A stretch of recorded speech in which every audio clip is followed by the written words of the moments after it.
Mustangs host the Indian Valley Braves in week 2 of the high school football season here on Big Time Sports. I'm Scott Robinson along with Chuck Rest. And Chuck, a little bit unusual, this game's moved from week 10 to week 2 because Indian Valley moved from the ECOL to the PAC. Yes, they did, and I know talking with Indian Valley's coach this week, that was he said, but you know what, it doesn't matter with these kids because they're neighbors and they're going to get after it.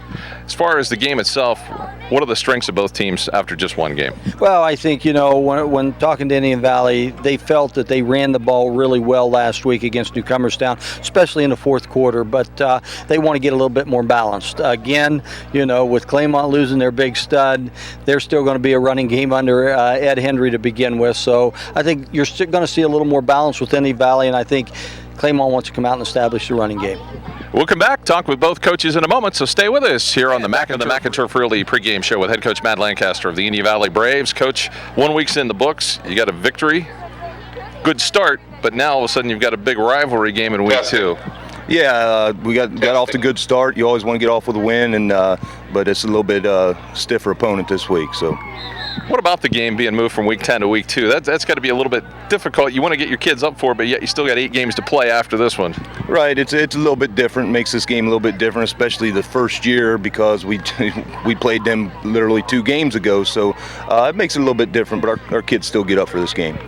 What about some strengths for your team so far after assessing just one game? After just one game, I mean, we were pleased with our offensive line play last week, and we didn't have any turnovers. That's good. We're a young team, and we can't make mistakes like that and shoot ourselves in the foot. So there were some good things, but we definitely know there's a lot to work on and get better. What about the Mustangs? What are you most concerned about tonight? They're running the ball. I mean, they're a big team. They got a lot of seniors, experienced kids, and they've been pretty successful the last year and a half at just pounding the ball. And so we've got to try our best to slow that down. Good luck tonight. All right, thank you. Head coach Matt Lancaster of the Indian Valley Braves. We'll come back with Claymont head coach Ed Henry in a moment. Right on the McInturf Realty pregame show with head coach Ed Henry of the Claymont Mustangs. Coach came up a little short against Harrison Central last week, but all in all, not too bad of a performance. No, it wasn't. We had some problems, through the week, losing Jared and so forth, and we had to make some adjustment. And we had that week off and missed that scrimmage, which didn't help us. But the kids rallied real well. We played real well, and that was a good football team. And I was kind of proud of the way our kids played. How have the kids adapted to not having Jared Kinziorski because of his ACL injury? Well, we've got some kids in that backfield that are going to fill in, and we got some kids that are going to be pretty good athletes and pretty good runners when we get into the season later on. So they missed Jared, we all do, but we have to go on. It was a freak accident, and now we have to go on and try to fix our team with some good running backs.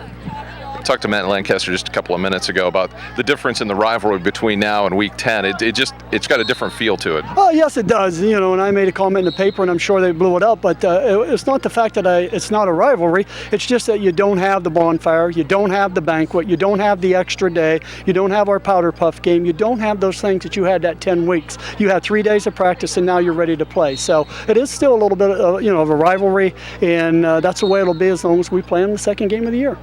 What about the Braves themselves? After seeing them in one game, what are you worried most about tonight? Well, I think with their quarterback running the ball and Gilmore, the young man that runs the ball, so those will be their 2 main threats. If we can stop them and get a little penetration on them, I think we'll be okay. And if we don't allow a big thing to happen to us right off the bat where we get down, I think we'll be okay. But they're a good team, and you have to play. In this game, you got to play every game, or you're going to lose. Good luck tonight. Okay, thanks a lot. Head coach Ed Henry of the Claymont Mustangs. That's been the McInturf Realty pregame show. Claymont High School Stadium as the Mustangs get ready to take on the Indian Valley Braves. Scott Robinson and Chuck Rest with you as the Claymont Mustangs will receive the opening kickoff of week 2 of the high school football season. Let's take a look at the starting offense here for the Claymont Mustangs as we take a look. The starting quarterback will be A.J. Materna. In the backfield will be Zach Garbrand and Caleb Tarleton. Western, Cox, Gallagher, the wideouts. The tackles, Jackson and Woods. Pulley the center, Liggett and Edwards, the guards. Quickly, let's take a look at the defensive lineup for the Indian Valley Braves as you see them lined up. In the backfield, defensively, Rigsecker, Gray, Baker, and Miser. Along the line, Bell, Yoder, Cantrell, Schweitzer, and Hall. Gilmore and Ziegler, linebackers as well. So there you have a look at the starting lineups for both teams as we get ready to kick off here for week 2 of the high school football season. And Chuck, we've got one team that comes in with a victory in Indian Valley. We've got one team that comes in with a loss in Claymont. Well, that's going to be a key tonight. I think Coach Henry wants to get back on the winning track. The big key was a big injury to his football player, and I think that's what he was talking about. The team's just got to find themselves right now, because the Kuzakinski kid was just an all-around great kid for him, a leader for him, and was going to be able to run the football this year, and that's what they looked at. But, you know, Indian Valley comes in, and you're still 1-0. You've won, they haven't, so, you know, you're looking to make it 2-0 and get right after it again. Beckhausen, the kickoff. It's going to be taken by Kyle Gallagher after the 20, the 25, the 30. Hit at the 31-yard line, and that's where the Mustangs will take over. The tackle made there by Justin Glass, and Claymont will come out ready to go. And you know, as has been the tradition of late with Ed Henry, he does like to run the football. Yes, he does, and I think that was the thing. And you know, even though this was week 10 for many years for him, you know, that was a key rival game. Without this being the big rival that people goes, it's still a football game, and I think that's what Coach Henry's going to come out, and that's what he told his team all week. We're just going to line up and just go right after him. Gallagher split wide to the right, Brennan Mills to the left. The power eye, Materna looks down the field's got a man open. It's caught by Rob Western and knocked out of bounds. About the 47, 48-yard line, I think, is, well, they're going to say he stepped out even before that. Yeah, just nice little down and out pattern by Western, a little bit of roll by Materna, and was able to nice hook up and big first down right off the bat for him. Good blocking there by the Mustangs as we go to 1st down and 10. Ball at the 43-yard line. So they came out and passed out of the power eye. That's a little different. And all of a sudden, the Mustangs are going to have to take a quick timeout as they could not get the offensive players out there. So that'll give us a little time to tell you that last week, A.J. Materna was 4 of 13 for 54 yards.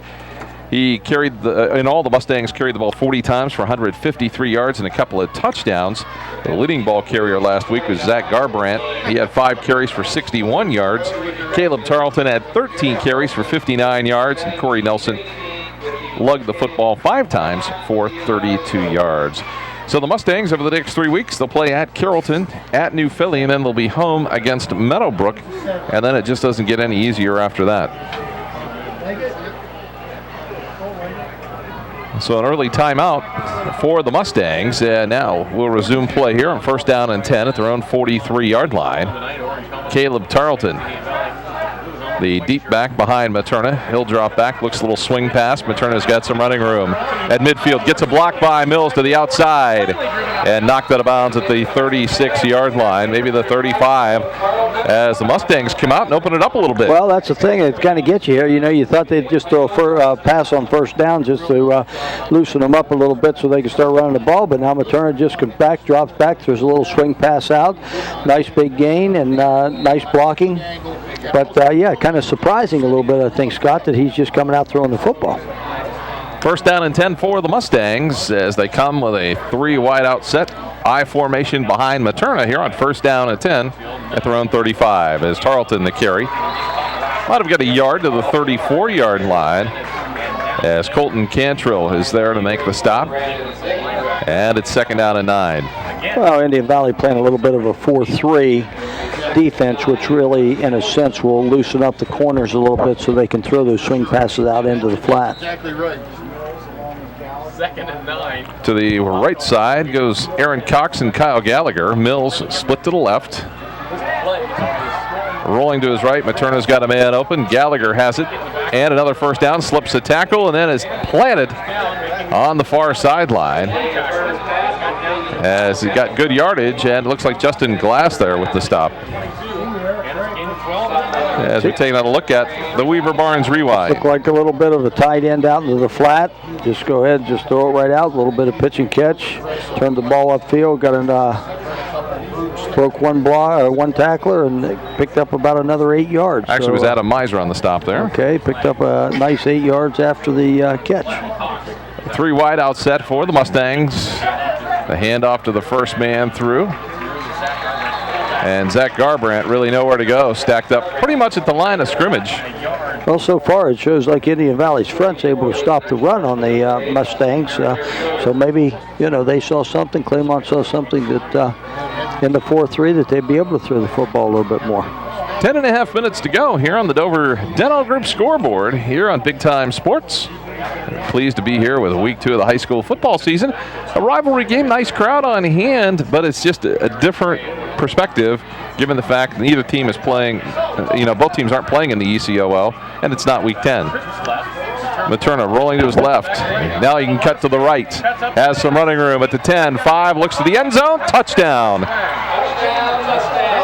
A 21-yard run.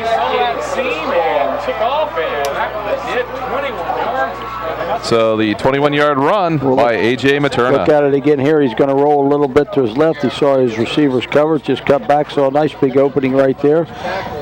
Broke one tackle and took it right into the end zone for 21 yards. Nice run by Materna, and gets the Mustangs on the board quick, and that's something that didn't happen to him last week. Rafael Augustino comes in to try the extra point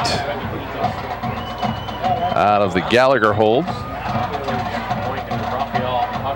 Good snap, kick is up, and that kick is good. So it's 7-0. Claymont with the lead over Indian Valley here early as the first drive of the game ends in 7 points for the Claymont Mustangs. Well, good way for the Mustangs to start out. They scored last week 12 points, but those were 12 pretty tough points to come by against a good Harrison Central team this year, and that's something that Indian Valley just didn't have happen to them last week, as Newcomerstown offense wasn't probably quite as the caliber that the Mustangs offense was with the total package of athletes. So got to be happy on one side right now, and Coach Lang's going to have to get them back and get them moving and put their spread offense on the field. So a little bit of a surprise there as the Mustangs passed more than they ran that first. Yeah, because, Coach Ed Henry, he's a running football coach, and I think maybe that might have been the thing. He wanted to come out and, get a quick score on as quick as he could here and get the lead and let his kids play with the lead and see how they do. So the Claymont Mustangs get ready to kick it away. And it'll be Caleb Tarleton that will kick it away for the Mustangs. Back deep for Indian Valley is Justin Meese and also Chris Woods.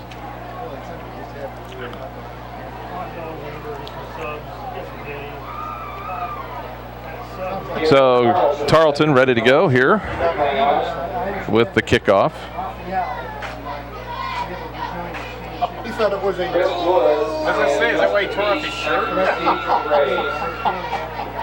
And even 10 minutes to go here in the first quarter, with Claymont on top, 7-0. Claymont doing the kickoff duties, I think, instead of Augustino. It was going to be. So Tarleton ready to kick it away for the Mustangs, and he'll boot it straight down the middle. Picked up by the Braves. A little bit of running room as Woods sneaks through some of the potential tacklers and gets it out to the 35. Let's take a look at the offense for the Indian Valley Braves. Zach Baker at quarterback. Justin Glass is the running back. The receivers, Gilmore, Rigseger, Gray, and Miser. The line at the tackles, Dan Candre, Bobby Hall, Randy Moss, and Justin Wrench, the guards. Colton Cantrill at the tackle spot.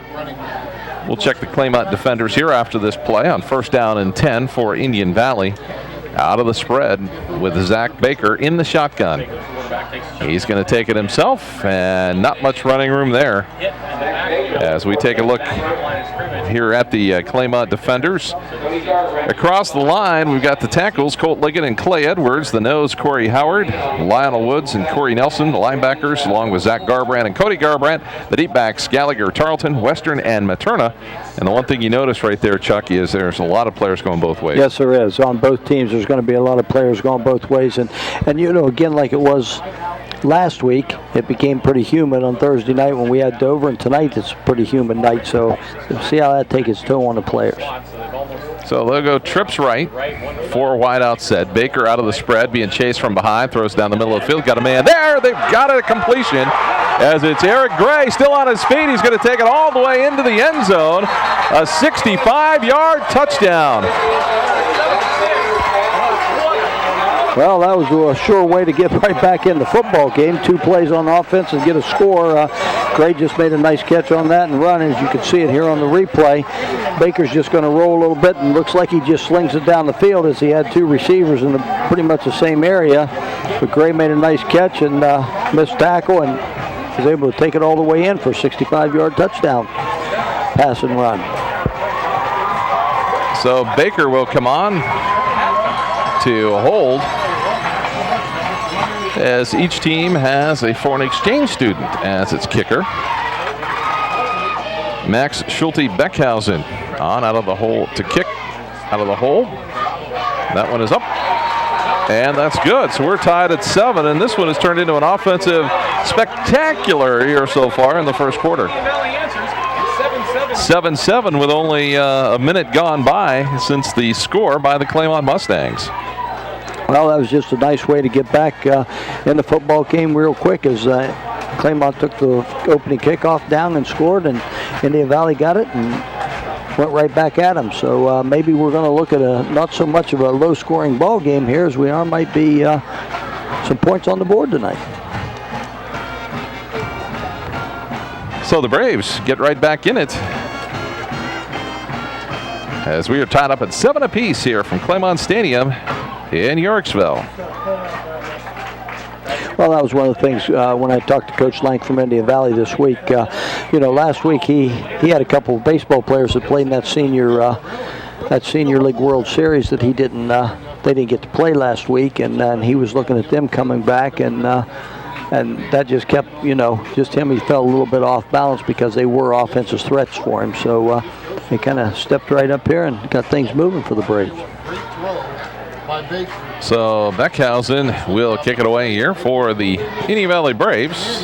Gallagher, he is back deep, along with Cody Garbrandt.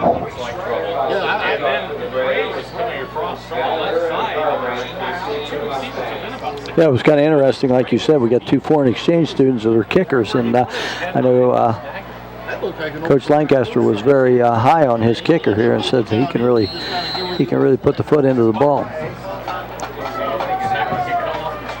So Beckhausen ready to kick it away for the Braves. As nice kick that Garbrandt's going to take and drop. He'll have to pick it up back at his 7-yard line out to the 10.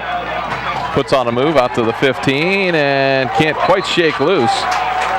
So the Mustangs not going to have great field position. Could have been a lot worse though. So Claymont will take it back at about their own 15-yard line, where they'll have it first down and 10. Well, it'll be interesting now that, I think Coach Kennery knows that, the passing game right now worked for him the first series. Now, is he going to come back and try to establish the run with them, or is he just going to go ahead and, line it up and take what Indian Valley gives him? So the Mustangs come out with a 4 wide out set. The lone back is Tarleton here on first down and 10. The handoff, Tarleton off right tackle. Not much there, maybe a couple of yards, as the Braves quickly close that down. Well, Indian Valley right now holds up pretty well on the run, but, Coach Henry's been one of those power I and I backfields, and I think maybe this week he went a little bit more spread to maybe just get all the, instead of the running back by committee, what he talked about for the last couple of weeks of getting all his athletes on the field and just doing something with them. So Tarleton will stay in the backfield. Wideouts, 2 of them split to each side. Materna in trouble. Hit from behind. The pass is incomplete. And a big charge in there that time by the Braves. Jared Yoders, he came in from the blind side and just planted Materna. Yes, he did. Nobody blocked him. He just did a little outside move on the tackle and just put his speed on and took down Materna just as he was getting ready to throw the football. So it'll be 3rd down and 8. Mustangs clear back at their own 17-yard line.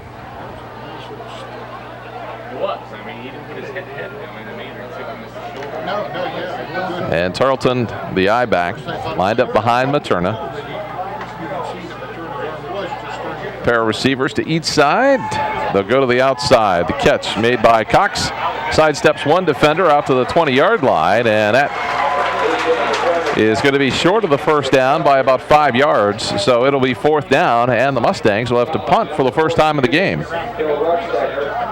Well, nice job there by Indian Valley on that defensive series. As Claymont took the ball right at them the first series, and now they just turned around and put a nice big stop on them. Brennan Mills, the punter for the Braves, or for the Mustangs rather. And back deep, Chris Woods for Indian Valley. And that punt's going to hit and be down by the Mustangs right about the 40-yard line of Claymont. And Indian Valley ready to go on offense here, and they've got great field position. Very good field position for the Braves on this second series, and we'll just come out and see if the key to the Braves is their quarterback in Baker, and I think he's the leader of the team. And right now, big move right here if they can just take it in and score. Indian Valley, I think the key for them is to get off to a good start. They've dropped 3 straight to the Mustangs, so they'd like to get back in the win column against Claymont.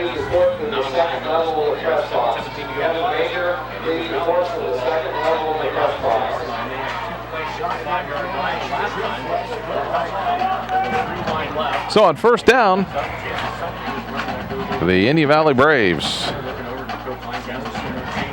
will look out of the shotgun. Baker steps back, ready to go. Takes the snap. Throws down the far sidelines. Got a man out there, and it's just incomplete as Chris Woods was out there. And Indian Valley is not afraid to go for it all. No, they aren't. He just played a little stop and go, and he had some speed right there and just flew right by Claymont's defender, and Baker just overthrew him by about 5 yards. So it's second down. 7:11 to go here in the first quarter. 2nd and 10 with the ball at the Claymont 40-yard line. And Indian Valley and the Mustangs tied up at 7 apiece here in the first quarter.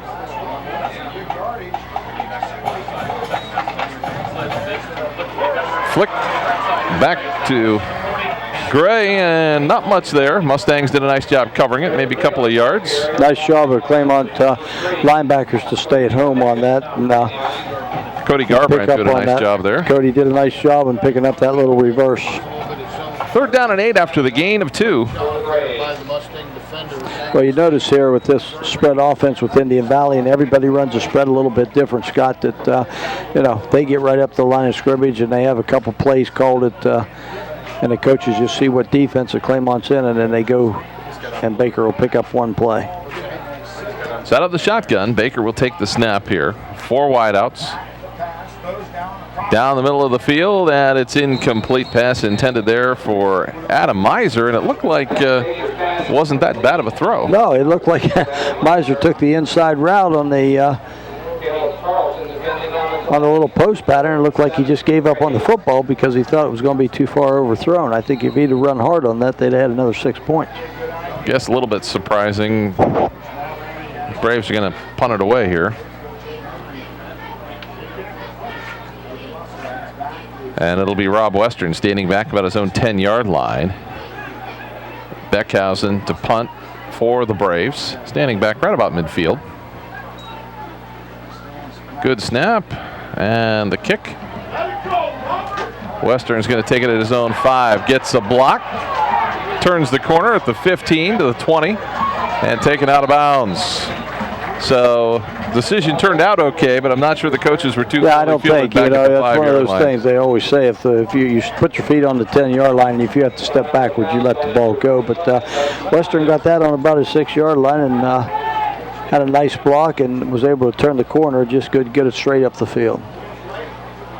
So it's first down and 10 for the Mustangs at their own 22-yard line.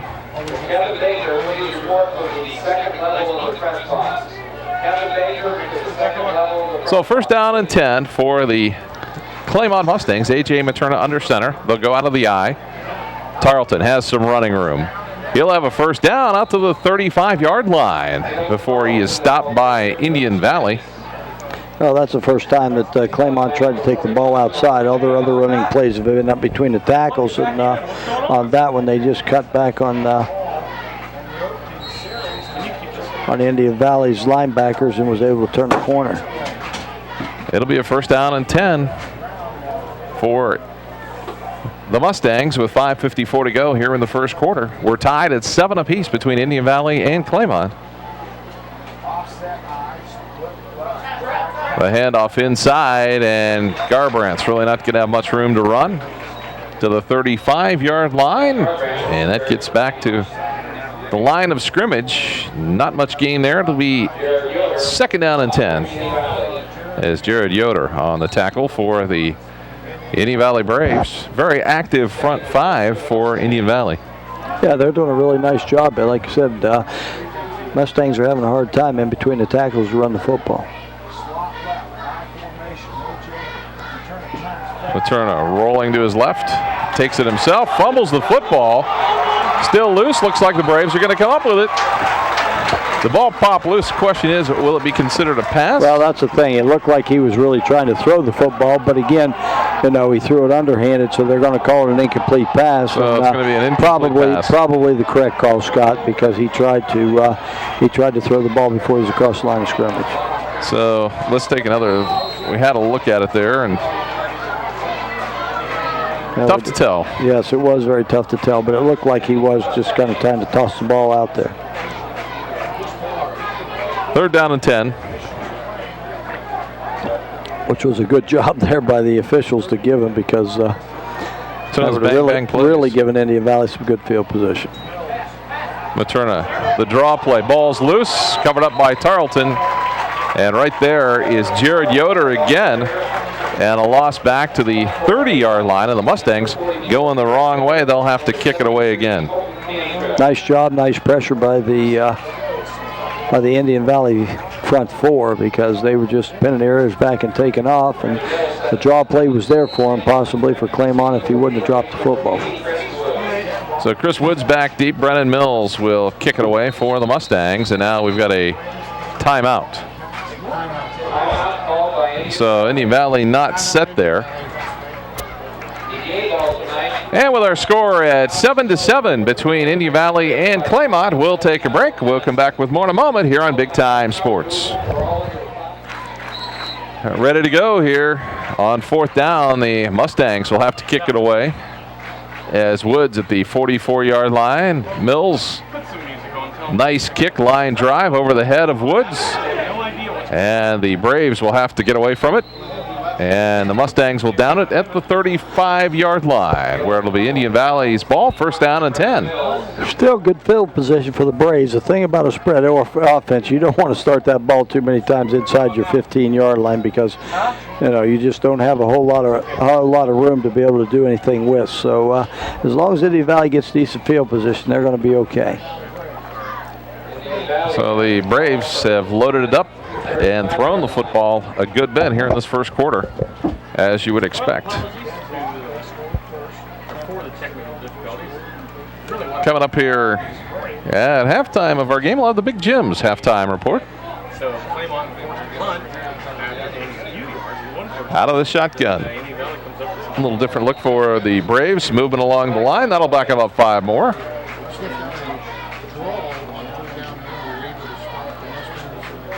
And that penalty will be marched off back to the 30-yard line, where it'll be first down and 15.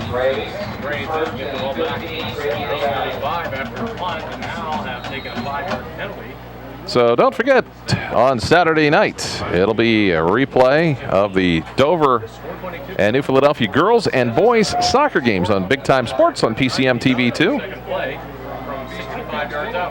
Baker, the handoff. And Gilmore, not much yardage, out to the 30-yard line. Maybe a yard. It'll be second down and 14.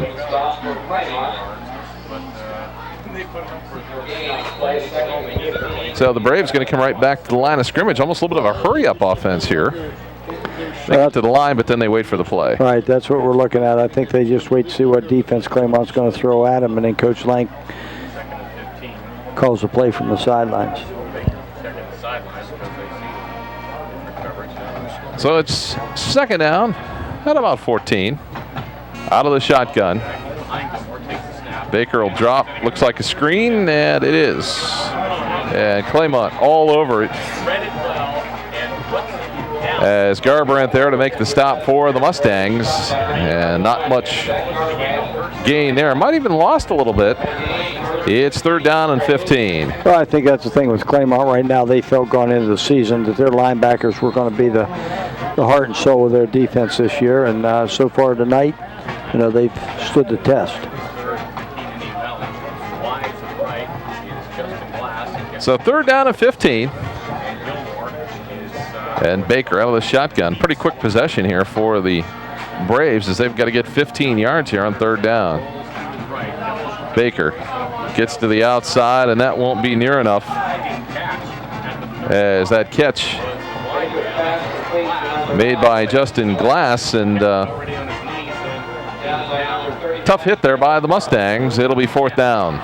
Yeah, not much offense on that series for the Braves as they started out going backwards 5 yards. So I would think that Claymont would get pretty decent field position after this punt.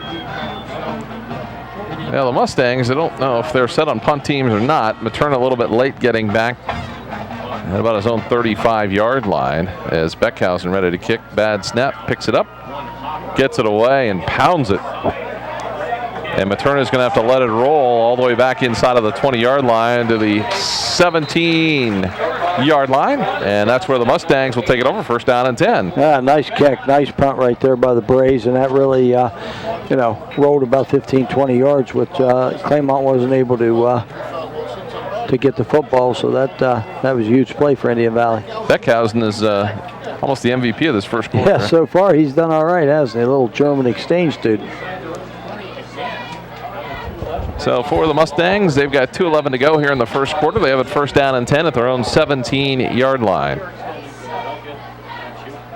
Scott Robinson and Chuck Rust with you from Claymont Stadium.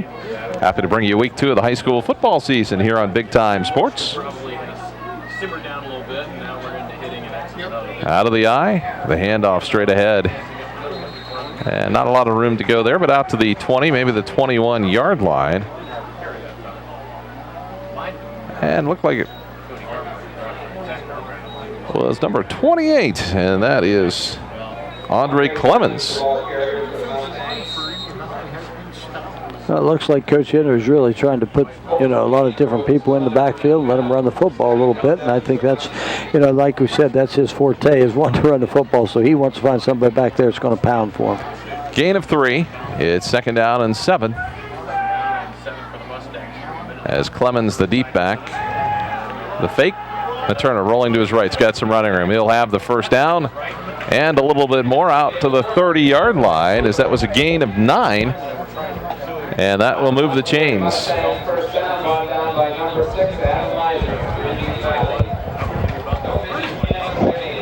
Well, Materna does a nice job right there, just rolling out and seeing that the receivers aren't open quick, so he just tucks it and runs.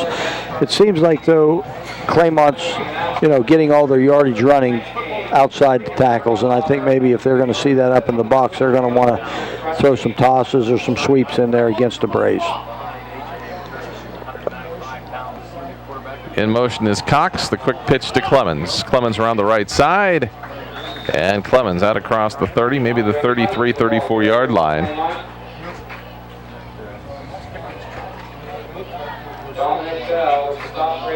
And the tackle made by Dominic Bell. Gain of 4, second down and 6. Dominic Bell, freshman starting at linebacker for the Braves, who his mom and dad are both teachers and coaches, track coaches at Indian Valley, so he's got some good athletic genes in him. So the Mustangs, second down and 5. Out of the I formation. And the handoff to Clemens. Clemens has the first down, still on his feet out to the 45 to the 47-yard line. Zach Baker forced to make the tackle. And that'll move the chains again, and the Mustangs really starting to move the football. So this could be the final play of the first quarter, as the clock will wind down, under 10 seconds to go in the period. We're tied at 7 apiece here at Claymont Stadium. The Mustangs are going to let it run out. So at the end of the first quarter of play, the Indian Valley Braves and the Claymont Mustangs knotted at 7 apiece. We'll be back with second quarter action in a moment. So stay with us right here on Big Time Sports. Ready to go here with second quarter action between Indian Valley and Claymont. The teams tied at 7 apiece. And Chuck, we had some bang action. We had a 21-yard run by A.J. Materna of the Mustangs. Augustino added the extra point. Then boom, the next series, the Indian Valley Braves struck on a 65-yard pass from Zach Baker to Eric Gray. That counts and added the extra point, and we're tied at 7. Yeah, you really thought, Scott, that we might have a high-scoring football game tonight, but after that, both teams, I think, have settled in and played some good, just tough defensive football. So it's first down and 10 for the Mustangs. They've kind of kept it on the ground here, as again they'll change in the backfield. Materna rolling to his right. Pass intended for Mills, right across the middle, just off his fingertips and incomplete. Nice job by Materna right there when he rolled to his right to just stop right before he got the line of scrimmage, because I really think he thought he would just run the football, and receiver came open real quick across the middle, and he tried to dump it out there, just let him a little bit too much for an incomplete pass. Corey Nelson now at the I-back spot for the Mustangs as they continue to run fresh legs in there. So it's second down and 10 for the Mustangs after the incompletion.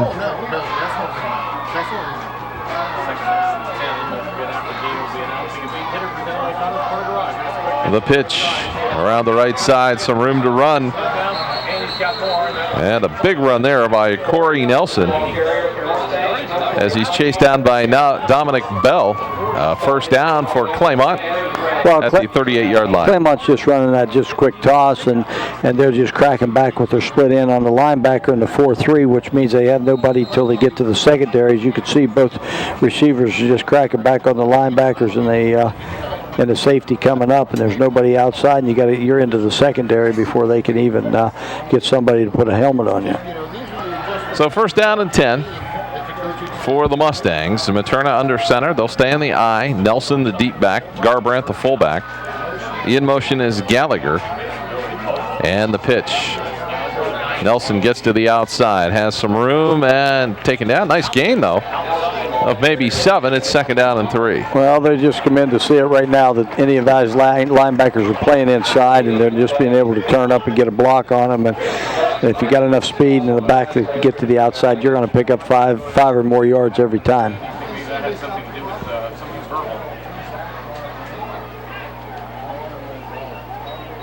So they're going to bring out a personal foul penalty against the Mustangs. So that'll be marked off from the spot. Not quite sure who got that personal foul penalty, but not a good job by the Mustangs, and not a good thought process when you get those personal fouls. I know you like to be aggressive, but it had to be dead ball foul because they left it at second down. You've got to stop on that whistle. So second down and roughly 20, pretty close. Pretty close to 20. We'll go with whatever the good folks in the truck say here. Materna rolling to his left. In trouble, spins and then taken down. It'll be third down and 18. So nowhere to go for Materna. Good coverage in the secondary that time by the Indian Valley Braves. It was nice coverage by the Braves in the secondary, and nice job by the defensive line of the Braves, just holding Materna right at the line of scrimmage.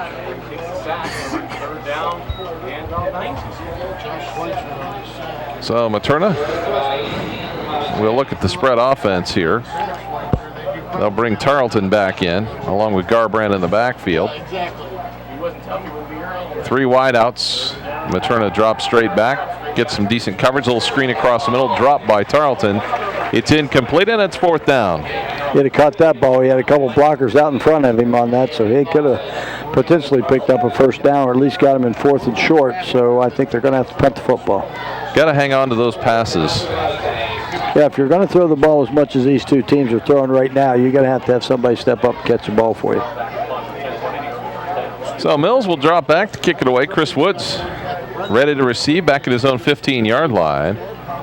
Mills will end over end kick that will take a Claymont bounce down inside the 20-yard line to the 19, and that's where Indian Valley will get it 1st down and 10. Hang time there from running Mills, but he got a little by the sideline. Nobody's going to touch it. So don't forget the Bob Evans knife and fork sandwiches and new apple cider. Hey, the fork sandwiches, no ordinary sandwiches because they're piled high with all of your home-style favorites, like the new Farmhouse Philly knife and fork sandwich made with slow-roasted pot roast, grilled peppers and onions, and Monterey Jack cheese, piled high on home-style mashed potatoes and grilled Texas toast. Stop in starting at $5.99. You can get them anywhere at your neighborhood Bob Evans. So enjoy a knife and fork or call ahead. They'll have your favorite ready to go. You'll never settle for an ordinary sandwich again. Sounds good to me, huh? Yeah.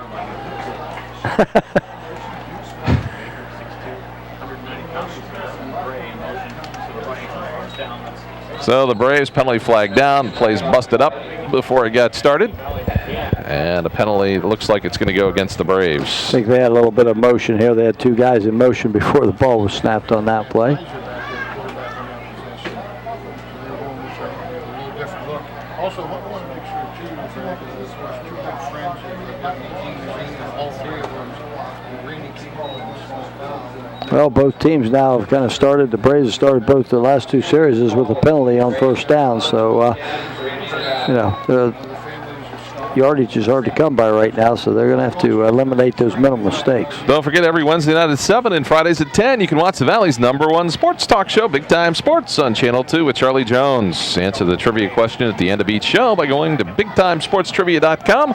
The weekly winner receives dinner for 2 at the Dennison Yard and a lube oil and filter from Ferris Chevrolet. Big Time Sports, big time action for big time fans.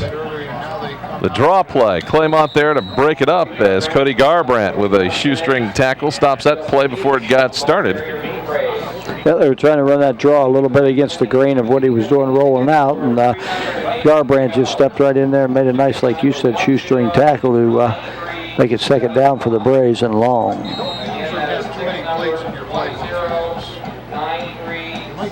2nd down and 19 for Indian Valley.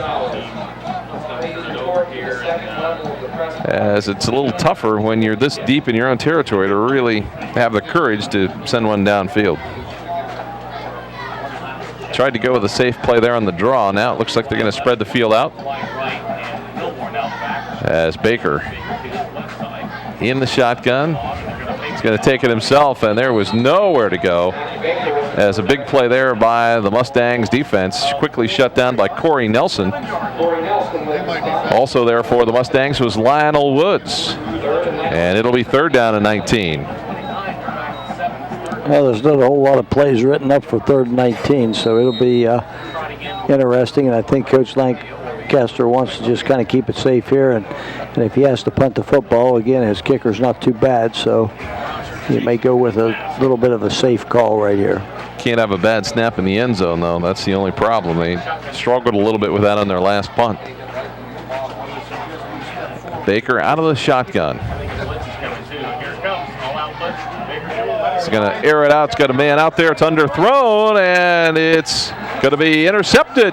Called it incomplete. Now they're going to say it's incomplete. So, kind of a delay on the field there. We weren't sure what they were going to call, and then all of a sudden they waved it off. They just ran a nice post pattern. It looked like he had him beat and was wide open. Materna turns around right at the right time and just about had an interception right here, but I think he trapped the ball into the ground on this. Yes, he did. It was a good call by the officials. Those officials, they don't miss many, do they, Scott? It's like basketball officials. Exactly. They don't miss any. Exactly. Now this is going to be a punt where he's going to be right on the end line. So Beckhausen ready to receive it in the end zone. Kyle Gallagher back deep. It's going to wobble back there. Beckhausen gets it away. Gallagher's going to take it at about his own 20, or the Indian Valley 26-yard line. And you can't beat that field position. No, you can't. Nice high punt and everything, but didn't get much yardage on it. It was only about a 25-yard punt. So now's the time for Claymont just turn around and take it right into the end zone on this one, as they got the best field position they've had tonight.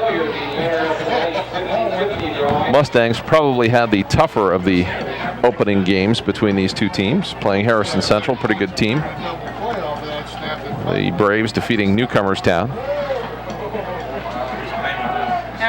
Tarleton, the deep back in the power I, Garbrandt and Western in the backfield. Materna, the handoff to Tarleton. To the 23-yard line, so a gain of a couple there, 2nd down and 8. You know, so far, the last 3 years that Indian Valley and Claymont have played, the scores have been pretty lopsided in favor of Claymont. So I would think that Indian Valley, the longer they stick in here, the better they're going to think their chances are of, I guess you might call this an upset. Well, it's two teams that are excited about the opportunity to play each other, and they haven't had to wait all that long since the last time they got together. Materna, the quick pitch to Tarleton, has some blocking up front and just wasn't really able to turn it upfield. Got a couple of yards maybe. They had to cut that one back inside, and that way your middle linebackers just able to get right over there and make a stop on that one. Nice job by Indian Valley's defense. Brings up a 3rd down and about 5. So 3rd down, 7:18 to go here in the 2nd quarter on the Dover Dental Group scoreboard, and you've got to think if they don't make it here, they go again. Oh, I would think so, but so far, Indian Valley's hanging tough here for them. Power I. Materna lost it himself, now takes it to the 15-yard line. I think he kind of dropped the ball right there and ended up just following his blockers, what a good quarterback's supposed to do. It takes it, and I think they got a 1st down out of it. And that is the case. They have the 1st down at the 15-yard line, so the drive stays alive. And the Mustangs have done it mainly on the ground. Yes, they have on this one, and I think that's when he's looking at, we just got to pound the football into the end zone on this. Well, it gives them the opportunity to take time off the clock and limit possessions for Indian Valley as well. This time, Nelson straight ahead. Nelson moves the pile to the 10-yard line, so a gain of 5. It'll be 2nd down and 5. Yep, now they're just going in between the tackles, but you can see Coach Henry just starting out in the power I and just pounding the ball right at Indian Valley, and everything's gone straight ahead, and Claymont's just doing a nice job on their line of scrimmage right there of pushing Indian Valley off the football. So the Mustangs with it 2nd down and 5. All we got to do is put a brown shirt on Mel Peters and send him down, and it'll be finished. Materna under center. The power I, the quick pitch to Nelson. Gets a block and then taken down. Nice tackle by Jared Yoder, who was in there. Looked like maybe Adam Miser there too. Yoder and Miser just did a nice job, as Miser just took out the 2 blockers in front, and Yoder comes over and just makes a nice tackle on it, and because that looked like that hole was going to open right up. 5:43 to go here in the 1st half. We're tied at 7 apiece between Claymont and Indian Valley at Claymont Stadium. Scott Robinson and Chuck Rest with you here on Big Time Sports. Handoff straight ahead, tripped up, and it'll be 4th down as that handoff went nowhere. Yoder breaks another big stop for the Braves on that play, so they're going to have to find a way to block him right now if they want to get the ball in the end zone. And now 4th down, and the kicking team is going to come on. So Rafael Agostino will come on to attempt a 26-yard field goal. Gallagher to hold. Good snap. Kick is up, and that is going to hit the crossbar and bounce back, so it's no good. That's one of those, sometimes you get the bounce, sometimes you don't. That's right, you had that backspin on that one, just like your golf balls when they hit the green. Yeah, you just put it up in there and spin right back toward the hole. Yeah, sometimes you get that spin and sometimes you don't. Let's take another look at it here. That was a nice hold, nice snap, nice hold. Looked like he got his foot. It looked like he might have slipped just a little bit with that left foot, which would have been just enough to... Boink.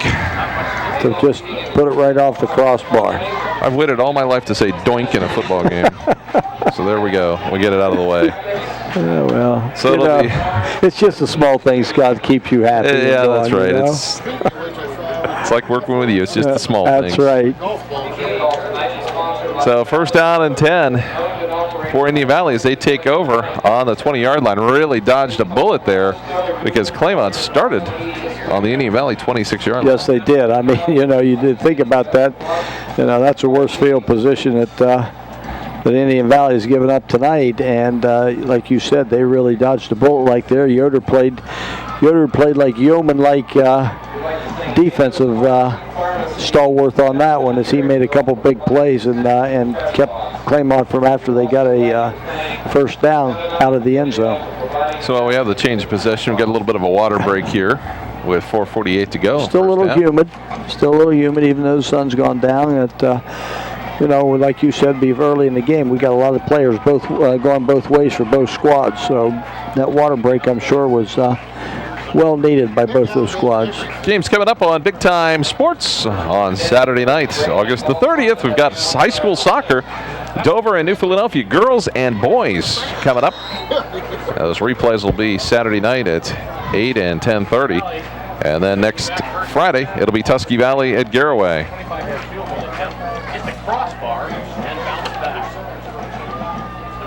So Indian Valley jumping along the line. And that'll result in a 5-yarder, so that'll back them up. Now there's 3 possessions in a row that they've had a penalty on their first play on offense. So they just can't get anything going here offensively for them.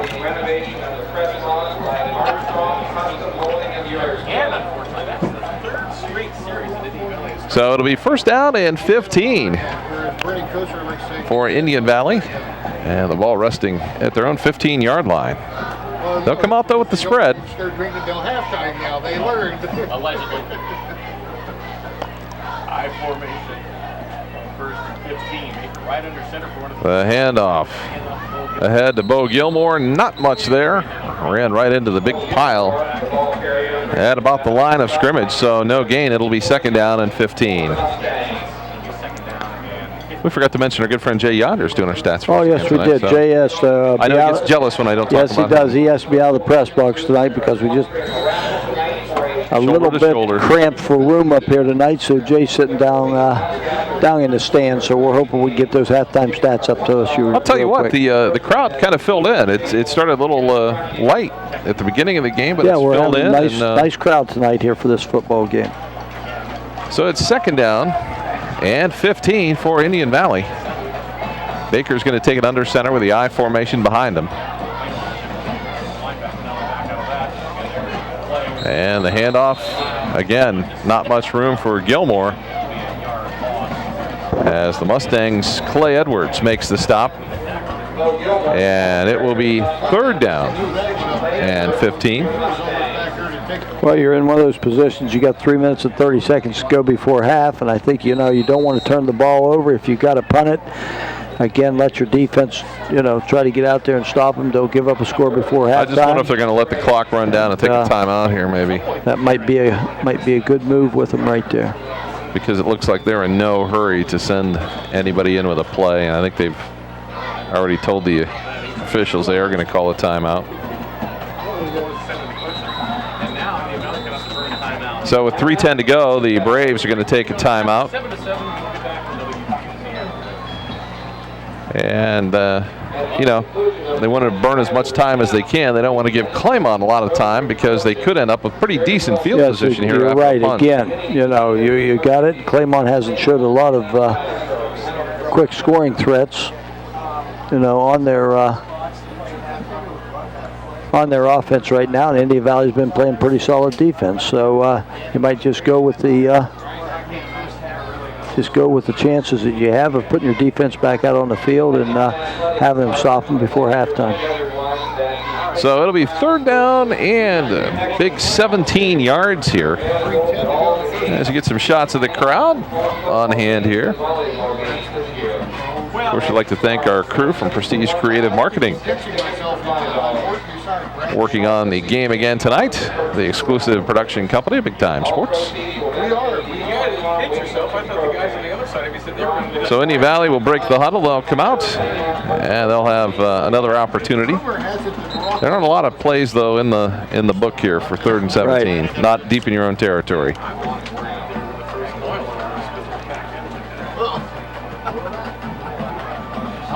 Well, that's the thing right here. The 3rd and 17, just don't have a bad snap.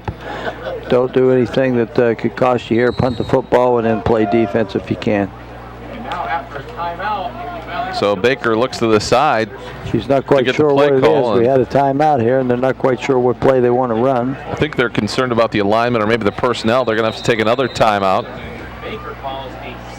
And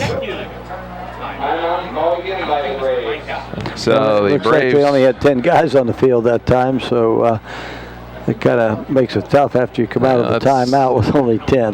Yeah.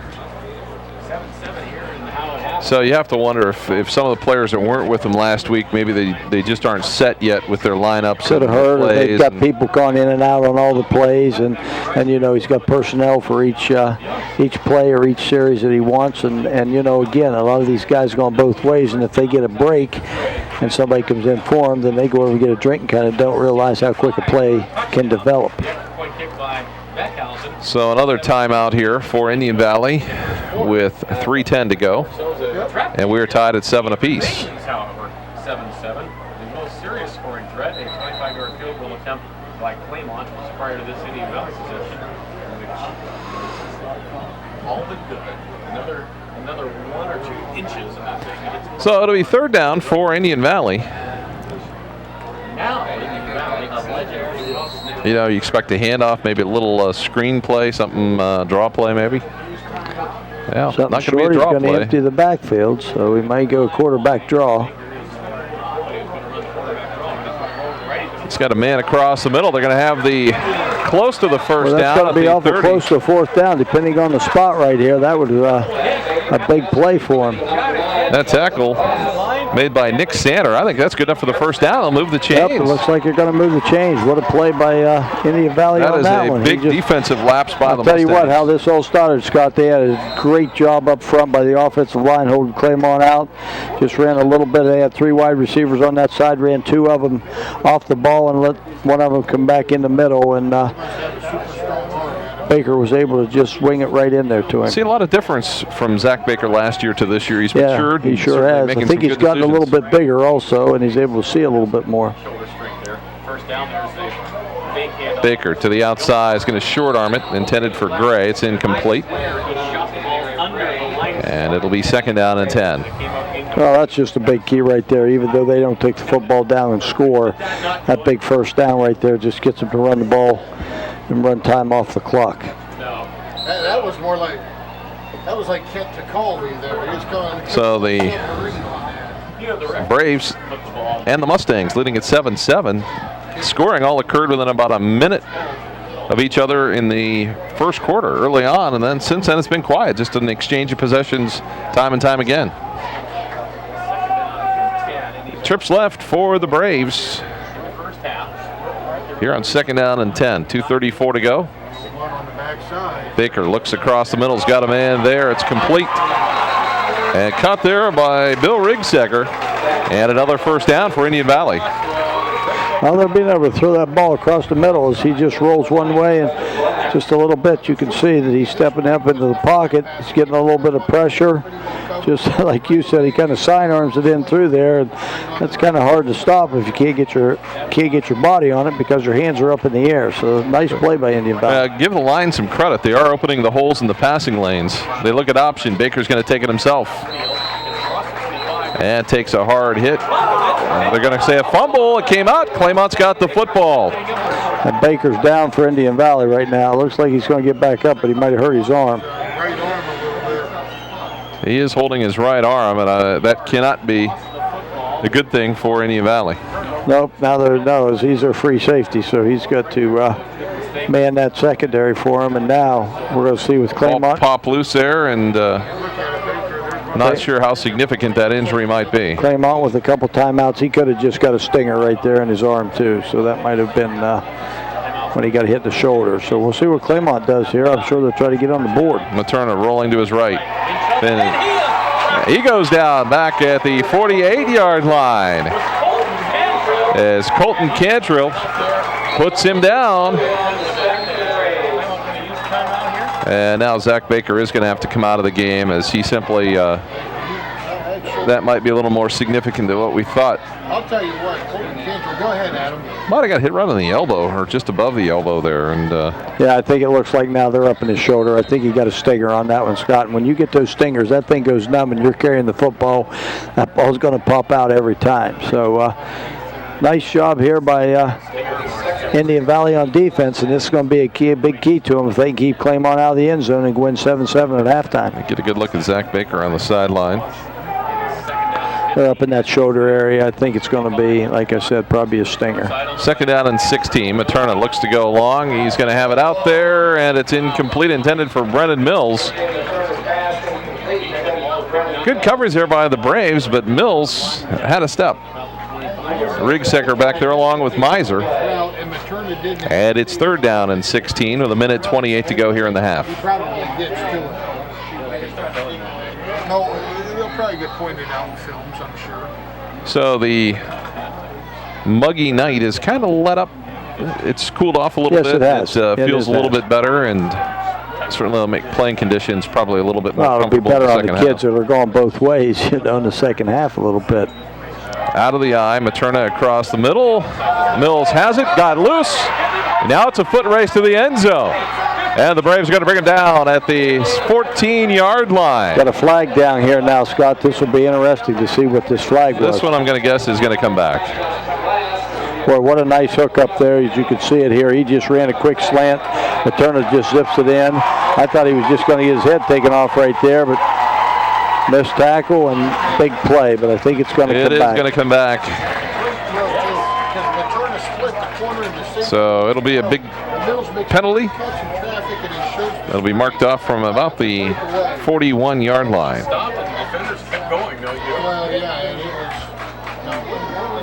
It really looks like the Mustangs pretty much have been able to pass at will.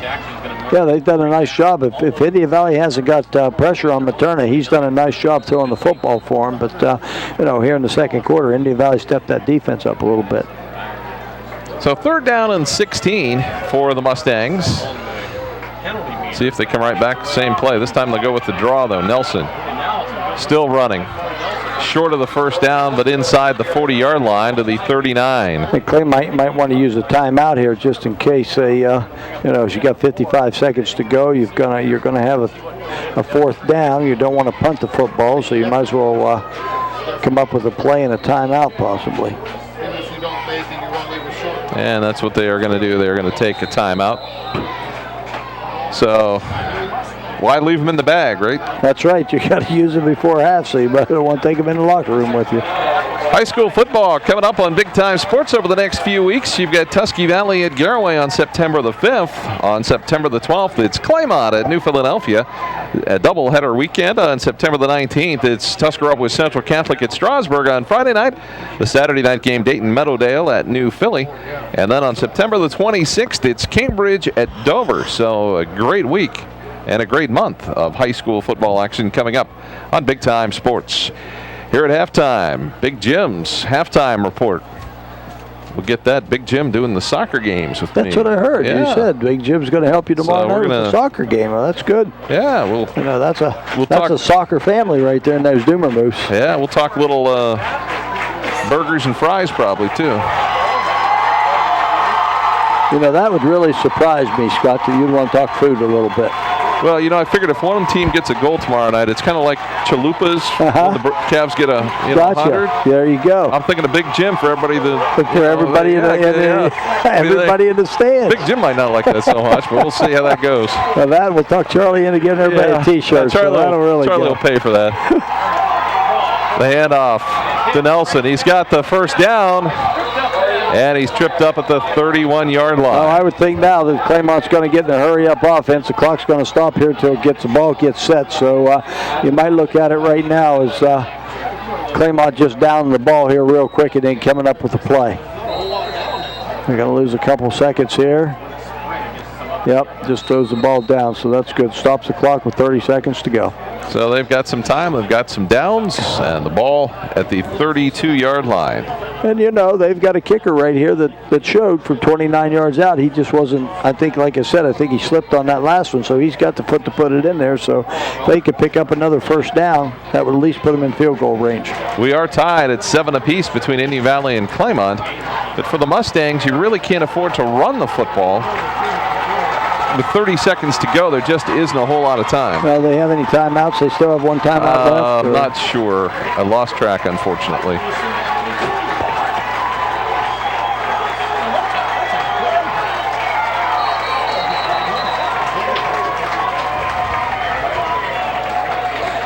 So too much time for the Mustangs. That'll back them up 5.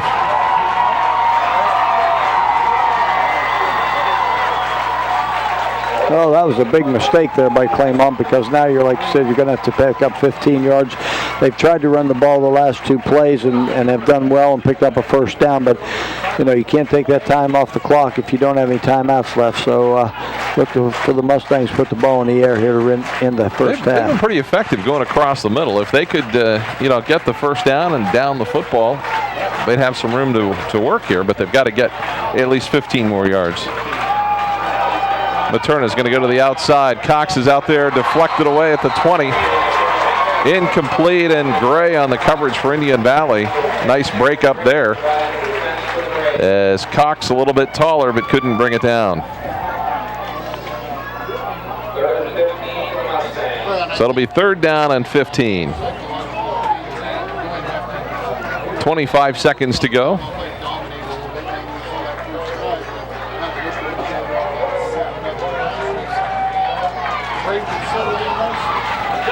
Mills will come wide to the right side. Gallagher split wide left. Going to Mills, and it's incomplete. Great defense by Bill Rigseger. Well, Rigseger, I think, read that all the way, because he saw Materna just as soon as he got the snap of the ball, turn his shoulders and look right down. As Another you can see right now, he's looking right at him, so he's not going to waste any time. Mills just makes a nice play on the football, knocks it down. Was stride for stride with the Claymont receiver. Nice job, nice secondary play by the Braves. So 4th down, and Claymont ready to work at it to see if they can get a first down here with 20 seconds to go. Materna looks to go to the outside. Well, Gallagher's there. He's got the catch, and he is down to the 4-yard line. Well, just had right that time. Materna was able to just step right up into the pocket, give his receiver another couple steps to go ahead and get by. So I think they're going to throw the ball and down it right now so they can get a play out, unless they have a timeout left. They are going to take a timeout, so that's a good place to use it. As we take another look at this, Materna laid it out there, and they went after it. Just stepped back and then stepped right up in the pocket. Just had a nice pass down there, nice catch. Went for the ball, had the defender's back turned, so there was just no way he knew where the ball was. Just had a nice catch and put the ball on the 5-yard line. So it gives the Mustangs a chance here for probably 2 plays. Exactly, just what the Braves didn't need on this. Still a little bit dangerous to try and run the football with 12 seconds, but you could have a couple of pass plays or a pass play and a field goal attempt. Right. I would think now that Claymont should be out of timeout, so but I could be mistaken on this. So if they have a timeout left, they could run the football one time.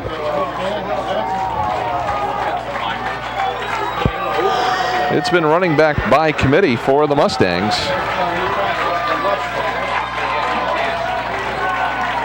And they'll come out of the timeout ready to go. Cox and Gallagher to the left, Mills to the right. Materna under center.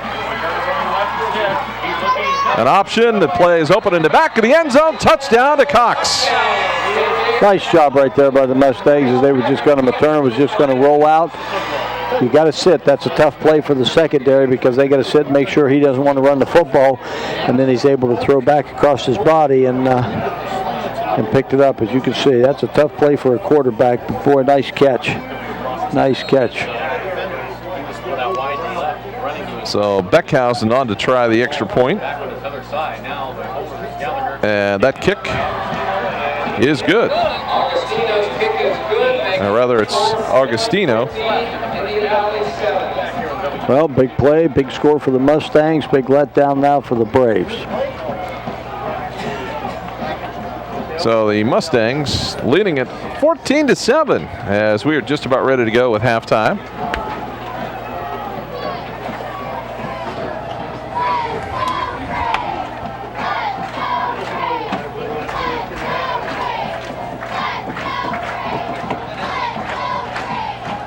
So the Mustangs and the Braves, now the tie has been broken with Claymont on top 14-7, and that is really a backbreaker. Yes, that was, because I'll tell you what, the second quarter, the Braves defense has really met every challenge that Claymont's thrown at them, and end up with a minute to go in the half and give up a score. That was going to be a tough one.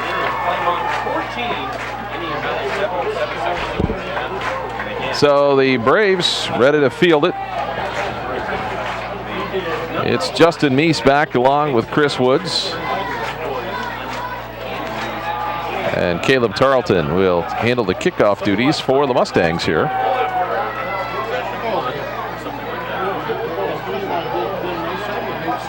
And it looks like it's just going to be a squiver down the middle as the ball's laying on the side. I don't think he's going to try to kick her very deep. He's probably going to get it down there with 7 seconds to go, and Braves might get one play out of it.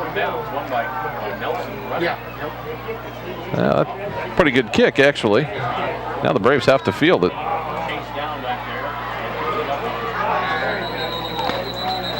And 2 seconds left on the clock, so Indy Valley will get a play here as we have a flag.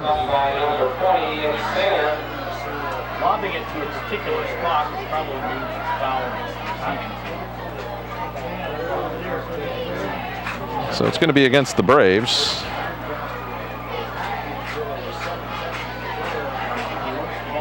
And the referee trying to find a good place to make the call. So it'll be a big penalty against the Braves. And well, 2 seconds to go, you're just going to get the ball and put it down on the ground with your knee and get into the halftime down 14-7.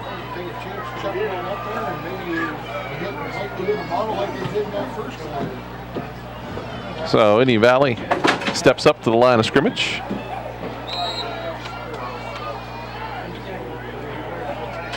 And they'll pack it in tight.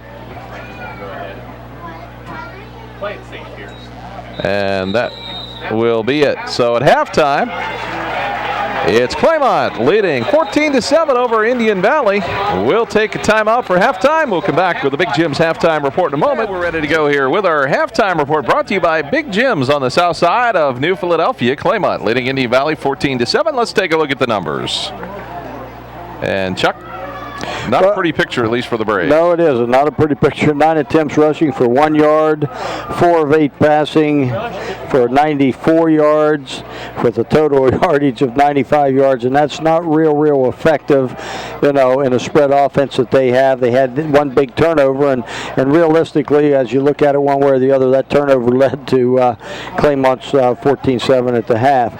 Claymont 23 attempts for 125 yards rushing, 6 of 13 passing for 87 yards for 212 yards, no turnovers. Claymont a little bit more balanced. I know Indian Valley wanted to be just a little more balanced than this when I talked to him this week on the phone, and he's just having a hard time, I think, running the football or getting any consistency in offense right now going. But the Braves do, Scott, get the kickoff here in the second half to start them on offense. All right, that is the Big Jim's Burgers and More halftime report. To join Big Jim and I as we do soccer tomorrow night, Saturday night. Dover, New Philadelphia boys and girls soccer from Quaker Stadium to be replayed on PCM TV2. So thanks to Big Jim for sponsoring our halftime report on Big Time Sports. The Indy Valley Braves will get the football here to begin the second half of action.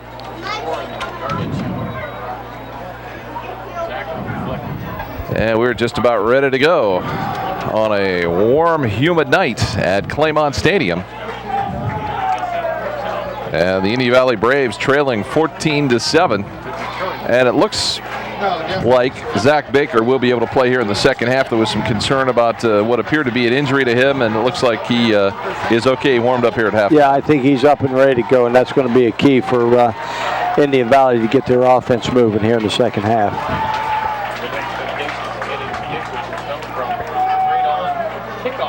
So the kickoff will be by Caleb Tarleton.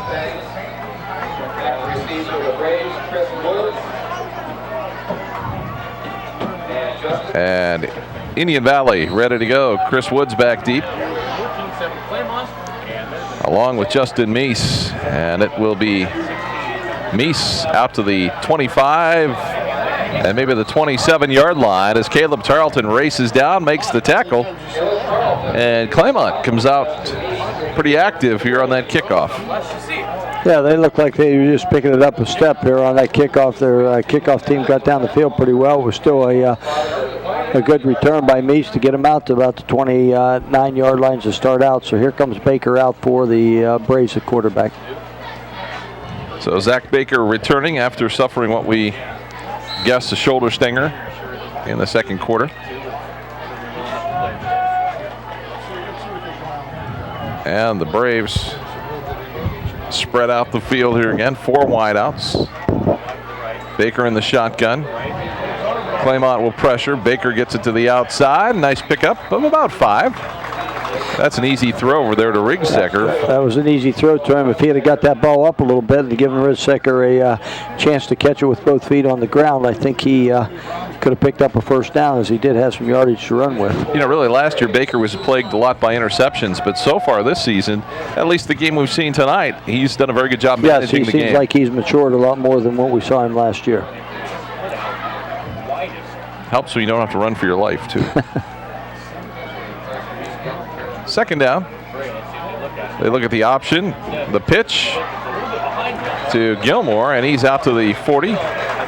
Good enough for the first down. Nice job on Gilmore's part right there to catch the ball and run with it, because it kind of bobbled a little bit because Baker just tossed the ball to him just almost when he was ahead of it. I was going to say, was that a shovel pass or was it a lateral? Good question. We'll wait for Jay Yonders to sort it all out for us. First down and 10 for the Braves at their own 40-yard line. Baker looks to the sideline, gets the play. In motion is Gray to the right side.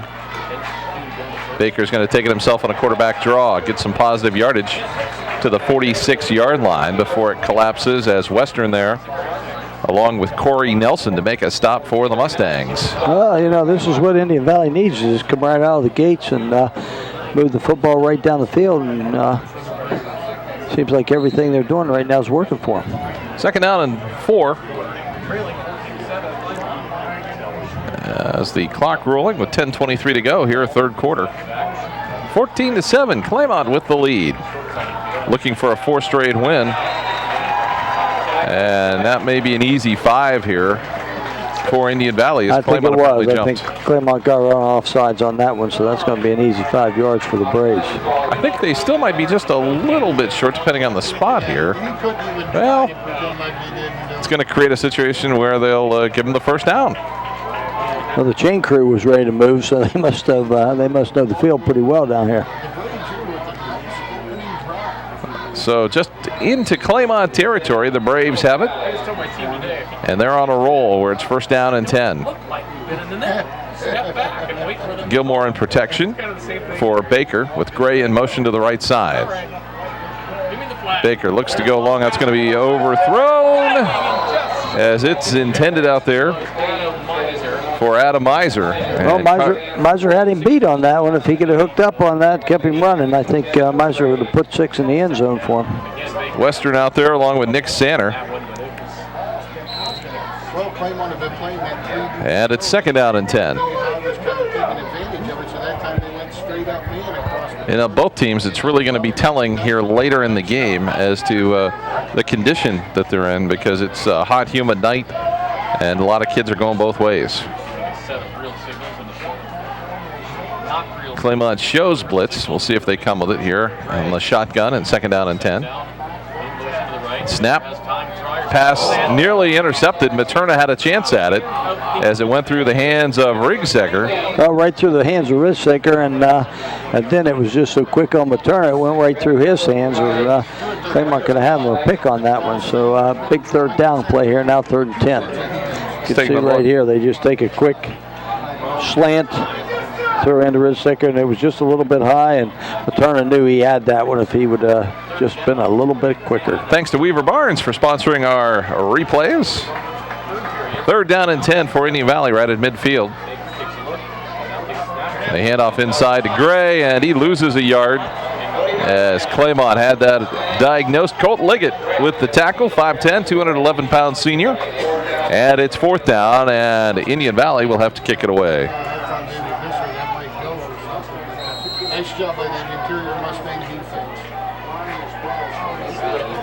So Beckhausen will come on to kick it away.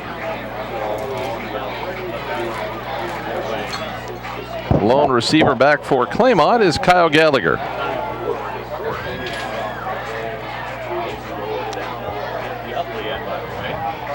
Good snap. A decent kick by Beckhausen. Gallagher calling for the fair catch at the 25-yard line, and that's where the Mustangs will take over. 1st down and 10. Oh yeah, we have a battle going on up here between the gunner and one of the Indian Valley players who is preventing him from getting down the field. So 1st down and 10 for the Claymont Mustangs. That's what a rivalry is. You hit everybody everywhere. If they're going over to get a hot latte over at the concession stand, you hit them.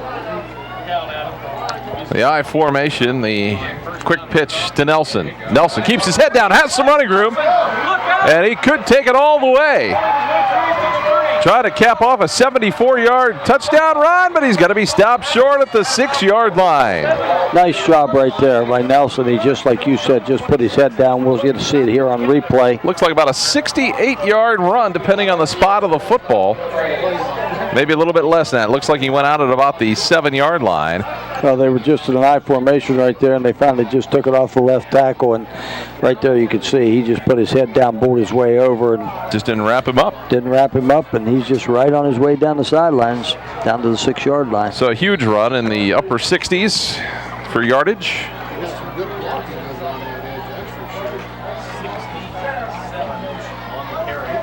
Looks like about 66 yards on that run.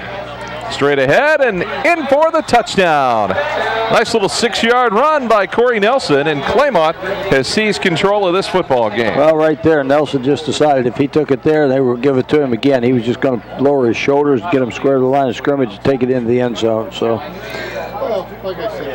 just a little lead play up in there with your fullback, and Nelson was able to just run right in. So, Agostino on to try the extra point.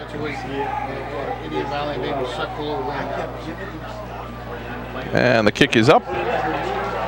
And the kick is good. And that makes it 21-7 at the 8:49 mark here of the 3rd quarter.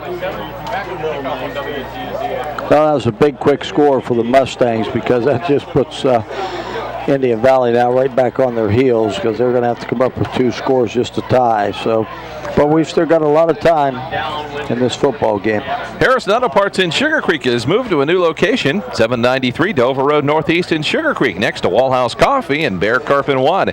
Same great Napa parts, same great service in a brand new building. Harrison Auto Parts will celebrate 25 years of business on Thursday, September 11th. The big Napa tool and equipment truck will be on hand with great bargains. Get a free hot dog and sign up for one of the many door prizes they're giving away. The new Harrison Auto Parts, 793 Dover Road Northeast in Sugar Creek. Next week on Big Time Sports, we'll be featuring action between the Tuskegee Valley Trojans and the Garaway Pirates in Sugar Creek. So that should be a good one. That's always a good battle over there. We've done it the last couple of years, and both games have been real good football games. Real 2 quality coaches, 2 quality programs.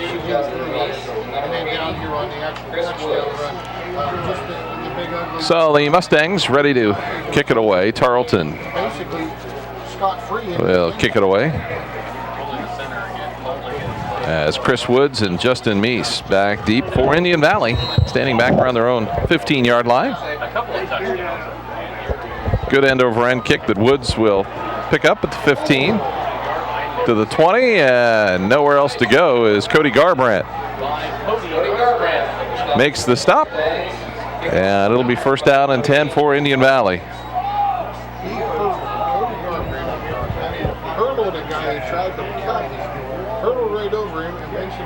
So with 8:43 to go here in the third quarter, Claymont in control at 21-7, and we've got an injured Mustang down. I think he's grabbing his leg. I think he got himself a cramp in his foot, his leg, so he's trying to tell if that might be Rob Western. I can't. I don't think that 80. It's either 8 or 9, I believe. Is it not? I think that's an 8 on there. So if that's the case, it could be Rob Western, and that's who it is. And we can take a timeout with the score 21-7, Claymont. And we're ready to go here. First down and 10 for the Indian Valley Braves. The ball at the 22-yard line, and the spread offense for the Braves with Zach Baker in the shotgun. Looks to the outside, and a little misread there on the route. Miser was not even looking back. Miser gone in when he should have gone out, maybe. That's what the problem was on that play. It was thrown to the sideline, and he went turned to the inside and then Not turned sure back whether up. he was just supposed to run a quick fade on that, or whether he's supposed to go in and out on a just a quick in and a quick out. Didn't see how much pressure there was on Baker that time. Second down and 10.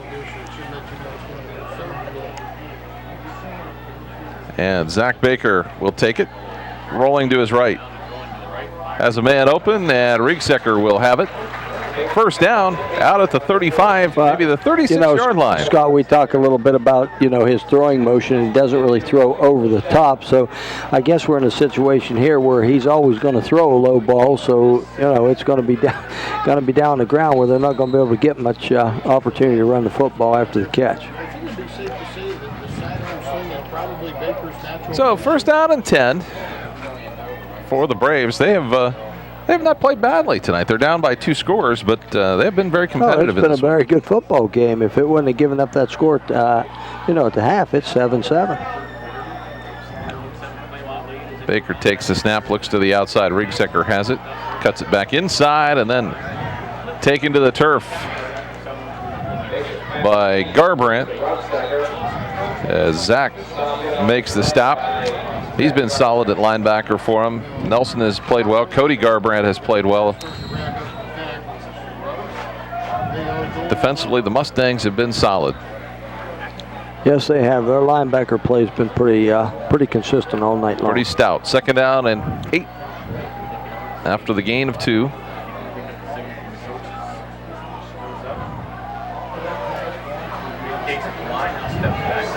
Baker in command of the offense, out of the shotgun. Under heavy pressure, comes back wide open is Gilmore. A defender slipped and it gets up, and I believe that's Sanner that'll have to make the tackle. He slipped, had coverage on him, and then Gilmore managed to get away.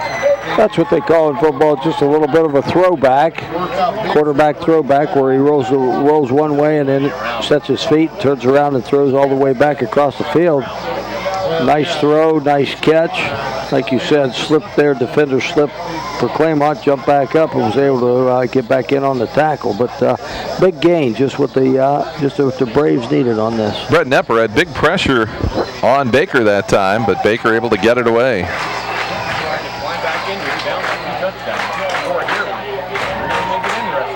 First down and 10. Baker rolling to his right. Has some room to run. And he is stopped pretty quickly right at the 20-yard line. So gain of about 3, second down and 7. Yeah, all the pressure from the backside was able to stop him when he just decided to see which way he was going to cut. The backside pressure got him that time. There's been no quit in the Braves as we see them driving down the field here. Gray in motion to the right side. Riegsecker and Meese to the left. I think we're going to have an offside on glass to the Claymont. left, so another 5 yards. Mustangs just really have to play smart. Yeah, they're up 21-7 right now. You know, they just got to quit making mistakes and just play solid all the way around, and they're going to come out of here with a victory. You know, if they can stop this drive, that would be a real situation where the air came out of the balloon. But you can't give Indian Valley easy yards. They'll make you pay. 2nd down and 2. After the penalty marched off. Baker's going to take it himself, straight ahead. Heads to the end zone, and it's a touchdown. You know, just like you said right there, Scott, there's no quit in Indian Valley, and that's a very positive thing. And all of a sudden now we got us a ball game. Just a couple big plays by the Braves and puts them right back on the board. And, you know, the thing about it is they've had all evening long offensively, they've showed signs of being able to, you know, move the football. So a couple series like that, and this is a ball game. So Beckhausen on to try the extra point. And Gray will limp off to the side here. Looks like he's got the same problem, where he's going to need some attention.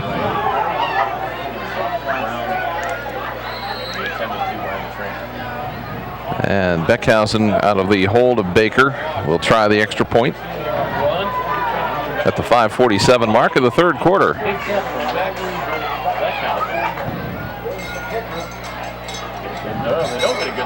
And that is blocked. Little indecision there as to whether to pick it up or to try and kick it. A little bad snap right there, and that's a little bit low, and Baker wasn't able to actually put it down on the tee. Indian Valley will score, though. So now that could end up being a big point for the Braves. 21-13 is the score, with Claymont an 8-point lead. Kind of indicates that the Braves may, if they can score another time, might have to try a 2-point conversion.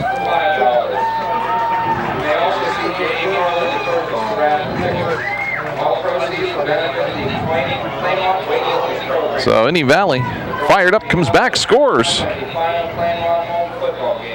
And offense hit on all cylinders there, and Baker capped it off with a 15-yard run. 13 now as Claymont has the lead over Indian Valley.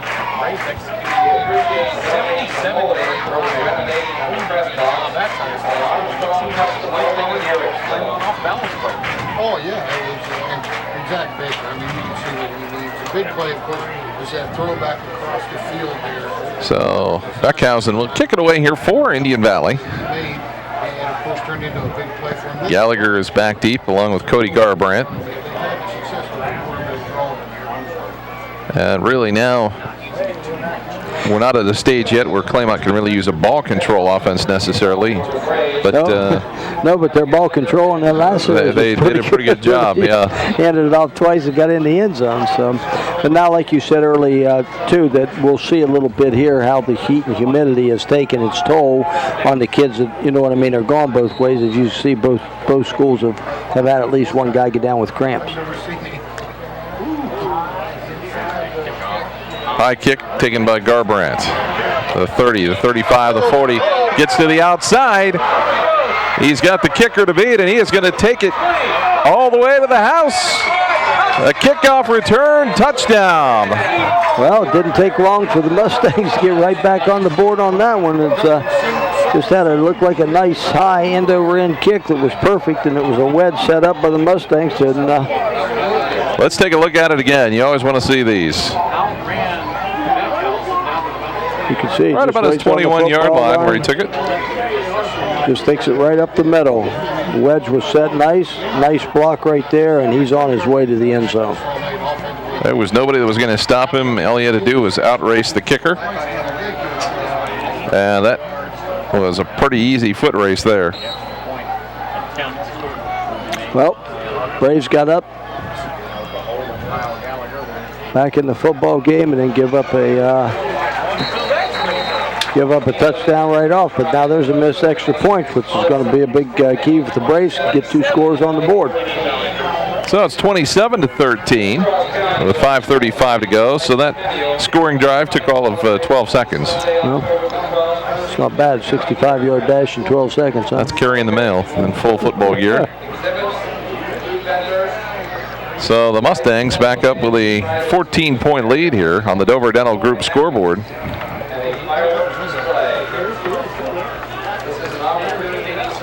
Well, you know, that takes a little wind out of your sails, too, where you work hard and you take the ball in and your offense works it and gets it down for a touchdown, and then your special teams turn around and give up a touchdown.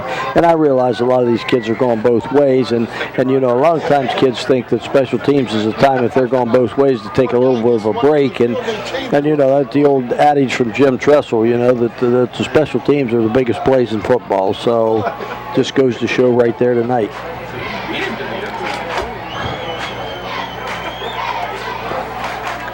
5.5 minutes to go here, plus a little, in the third quarter. And Indian Valley is going to have to put some points on the board. A lot of scoring quick here in this third quarter. Scoring quick at the beginning of the game, then we had a big lull of no scoring. Now we got scoring all over the place. Well, you have to think that if the Mustangs have a chance to slow down the Indian Valley attack here, they're going to start working the football and trying to take some time off the clock and manage the clock.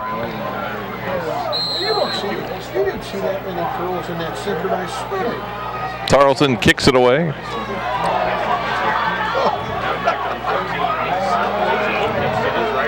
And the Braves, Justin Meese, out across the 30-yard line.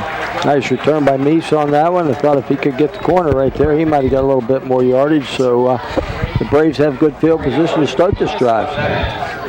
Indian Valley never has, at least here in the second half, they haven't been trapped back deep in their territory where they couldn't really run the offense that happened to them a couple times. And then, like I told you early in the first quarter, you get in a spread offense and you're inside your 10 or 15-yard line, it makes it tough to really do everything you want to do with your offense.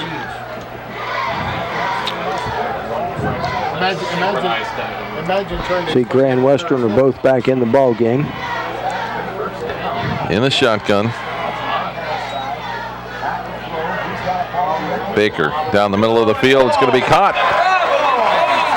As the catch made at the 42-yard line, Adam Miser had it. Materna on the coverage, along with Kyle Garbrandt. Now we've got a Brave down here about the 25-yard line. Nice throw and catch by Indian Valley on that. Just get them moving the football again. So the big play.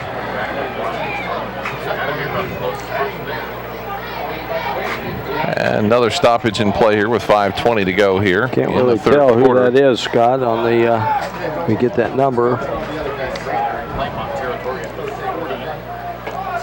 I just wonder if it's not maybe Bobby Hall. Yeah, it is Bobby Hall. Is that who it is? 52, Bobby Hall. So that'd be a big loss for the offensive line for the 6'3", 250-pound senior. For the Braves. So they'll work with him. Hopefully it'll turn out to be something minor and they can get him at least off to the side here and make sure he's okay. There, he's sitting up. That's a good-looking thing there. He maybe just got the wind knocked out of him on that. Just seems like there hasn't been a real good flow to the game. They get started and you know, injuries or water timeouts or you know, just hasn't been a good series, solid flow to the game. Yeah, it looks like he's walking off under his own power here. He'll be back in the football game. Played anything like his dad did when he was at Central Catholic, he won't be off the field too long. So first down and 10 for Indian Valley at the 43-yard line of the Mustangs. They trail 27-13. They'll stay with the spread. Miser, the lone wideout, wide to the right side. Glass, Rigsecker, and Gray to the left.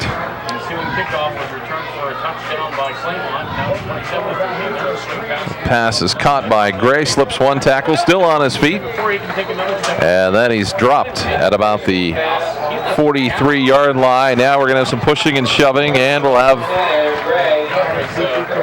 personal foul, whether it's offsetting or Gray, because that he come up out of there, I think, swinging a little bit because he thought Mustang might have late hit him. Do or say something about that. When Gray threw his arm out. Either way, it's going to be a dead ball foul, a 15-yarder.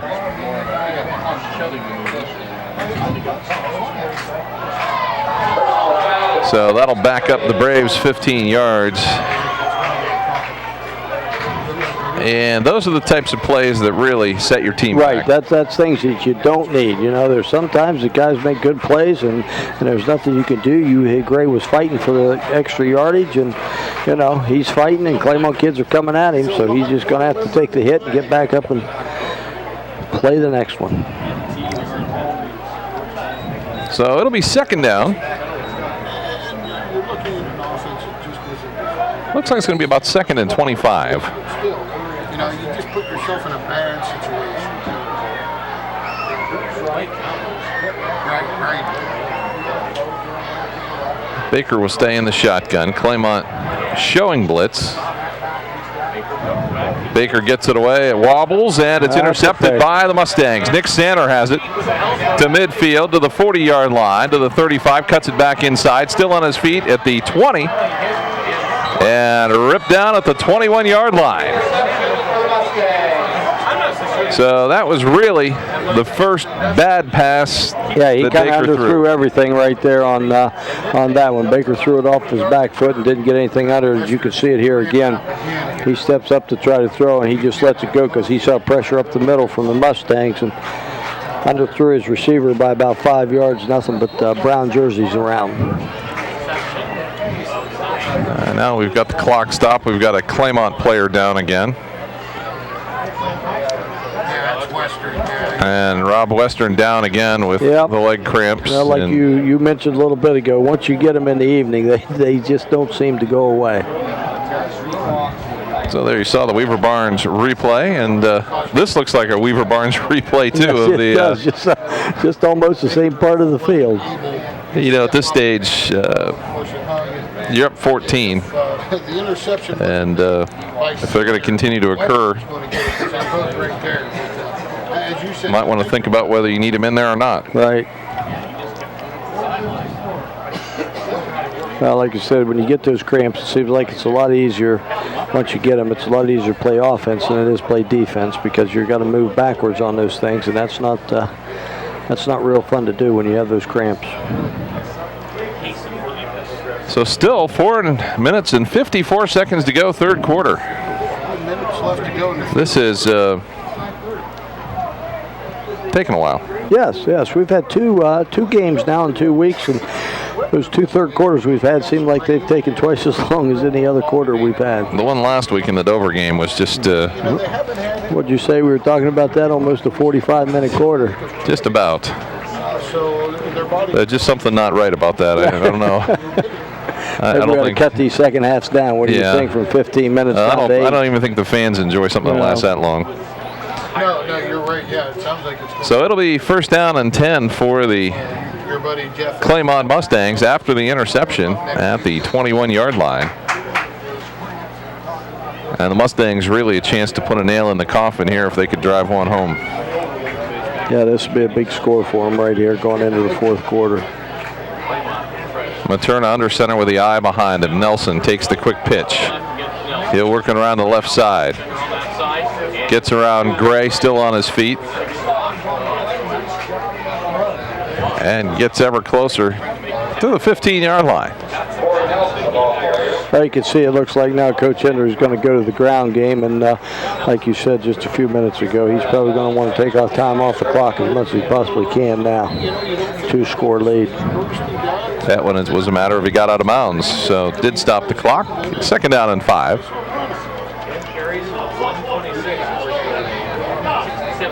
Stay in the eye. Again, Nelson straight ahead. Just inside the 15-yard line. It'll be 3rd down. And a couple.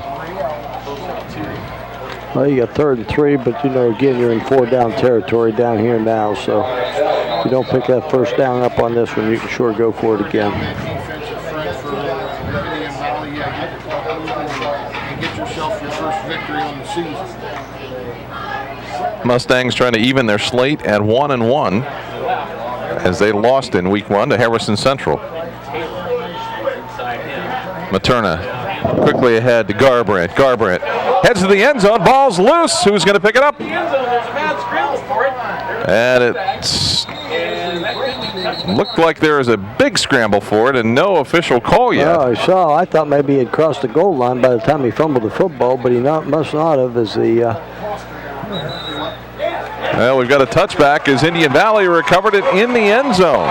Well, big job, a big time play right there for Indian Valley Braves on that one. They dodged the bullet, because I think he was awful close to the end zone on that fumble. Let's take another look. Maybe our angle may not tell us exactly. Just a little fullback trap, and it's right up the middle. If that linebacker's out of there, you've got a big hole. Nice hit right there. There's where he lost the football. Boy, that's close. It's going to be close. So looks like the official was close. right on top of it. Gray might have recovered it for the Indian Valley Braves. Official was right on top of it at the goal line. So and Indian Valley will have it first down and 10 at the 20-yard line. Big play for Indian Valley's defense. That's a game-changing play for the Mustangs, too. Yeah. It was a nice run, well blocked and everything. Here we go. So the Mustangs ready to celebrate, and now instead they've got to be back on defense.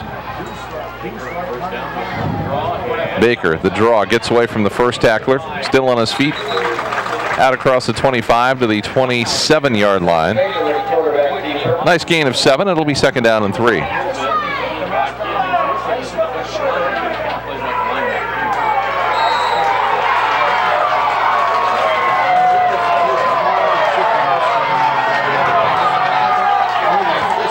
Oh, we got a little bit of action out there. I think a little extra pushing and shoving. So officials had to step in and calm the players down a little bit. Yeah, it's a very competitive rivalry game, and those things happen, but you really have to keep your cool here. Second down and 3. Ball at the 27-yard line as the Braves on the move. Baker's going to lose some yardage. Penalty flag down, and that was an obvious that's going to be a 15-yarder. Baker's slow getting up on that one, so that's going to be a late hit or a personal foul, you've got to think. Yeah, I would think that's what we're going, and probably a good call by the official because things are getting a little heated.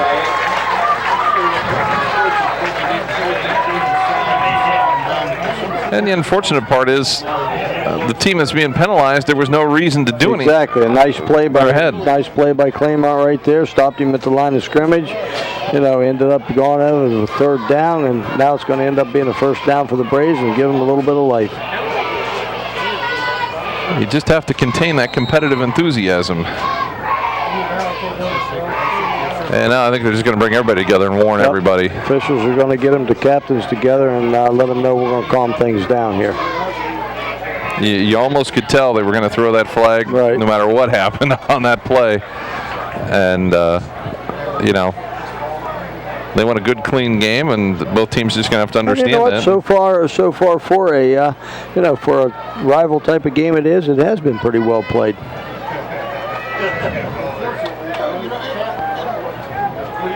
don't want to see the chippiness or the unsportsmanlike, some of the stuff. It's tough though. Football's a contact sport, and you got to get excited to play, especially on defense. So, like you said though, you just got to keep that composure. They're not running from the fight. So it'll be first down and 10 for the Braves at their own 39-yard line. Baker rolling to his right. He's going to throw to the outside, and absolutely nobody there, and it's incomplete. Yeah, it looked like Gray was about the closest intended receiver he had, and he was about 8 yards from the ball on that one. So.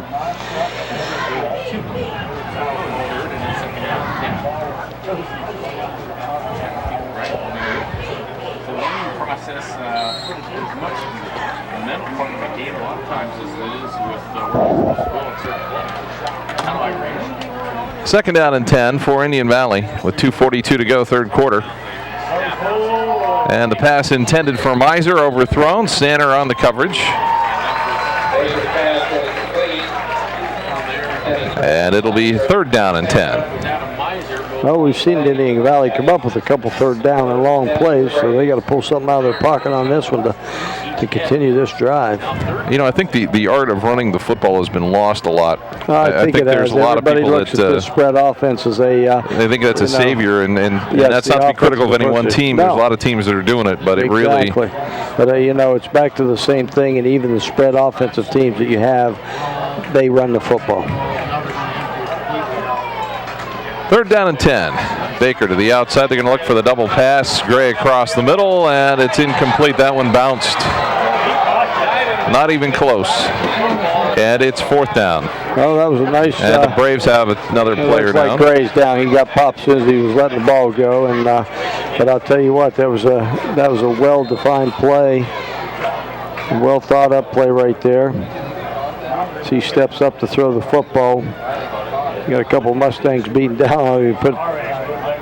You're pretty vulnerable when you're standing up there throwing the football, and you got 2 guys coming down on you just right into your shoulder pad. So I imagine he got the wind knocked out of him a little bit. So it's 4th down. It's 27-13. 4th down and 10. 2:31 to go here in the 3rd quarter. There's been some good hitting in this. And we've had a lot of injuries. We've had some cramps. You name it, we've had it so far here in this one. Had some heated exchanges. Some unhappy fans. Yeah, we've had a little bit of everything tonight in this football game. To our post-game report brought to you by the First National Bank of Denison. We'll be announcing the big hitter. So it is Eric Gray that will get up a little slowly. Beyond that, when we go back to the studio, we'll have our scoreboard update brought to you by Eagle Machinery and Supply. Have I left anybody else? I don't believe so. And we're still. No, I just got this. But check back with me in about 80,000 miles. So Gray still trying to collect himself a little bit.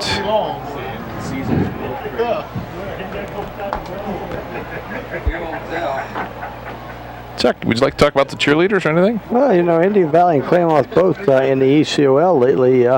They've had 2 really, really good cheerleading squads. So, you got to give those people a little kudos every once in a while too. That they spend a lot of time practicing, Scott. No, everybody was sleeping good tonight. 4th down, and Indian Valley will have to kick it away. Beckhausen on to take care of that. This football game and our soccer games tomorrow may just blend right into each other. You don't get much time. No rest for the weary, huh? That's right. And we'll need that coffee tomorrow morning. This replay won't make it to 10:30. I don't think so. Not tonight.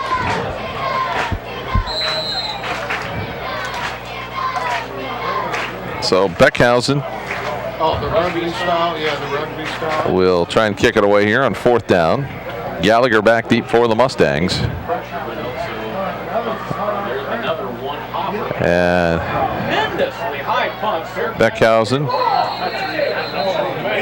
kicks it. It's fair caught by Gallagher, and I guess some argument could have been made there of kind of in that bubble there, that 2 or 3 yard bubble. Yep. But no call is made. The Mustangs will take it over. Beckhausen's done a nice job tonight fielding these punts. He should play shortstop for the baseball team this spring. He's had a couple low liners at him, and he's picked him right off the ground and put that foot on it. He's got that little rugby style kick that he has, but he's gotten him off. 1st and 10 Mustangs, 27-14. They lost the ball in the end zone on their last drive. The handoff to Garbrandt straight ahead. Penalty flag down. They're going to have some holding in the backfield. And that is going to come back 10. Every time that flag flies in there like that, you can almost bet 9 times out of 10 that is going to be a holding penalty.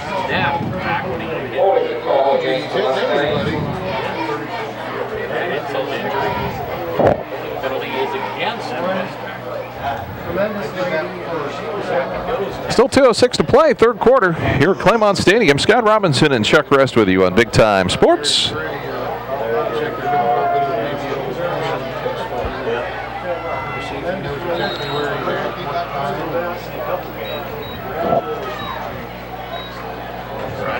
got smoked. And he got smoked by 2 guys. And Materna will take it under center.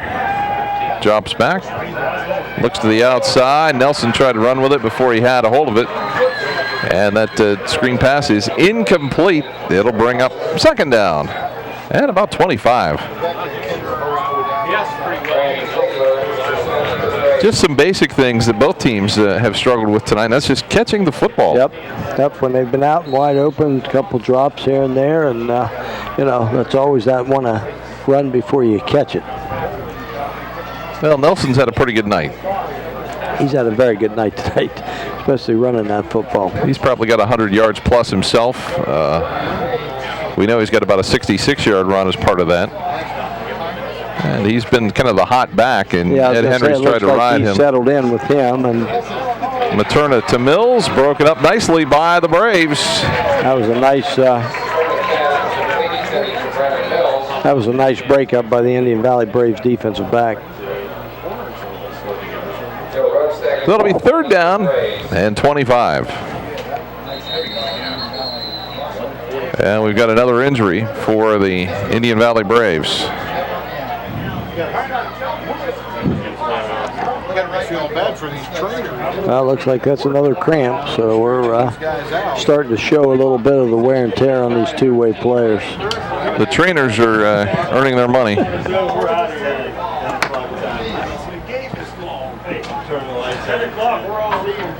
So this might be the first game ever called by time limit.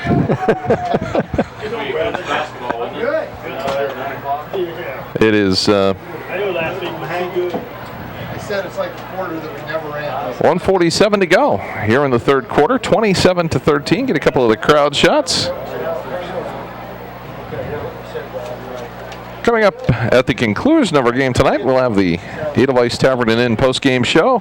And we'll also name the Manor Restaurant MVP. I wonder if they serve breakfast at the Manor. I don't think they do. They should.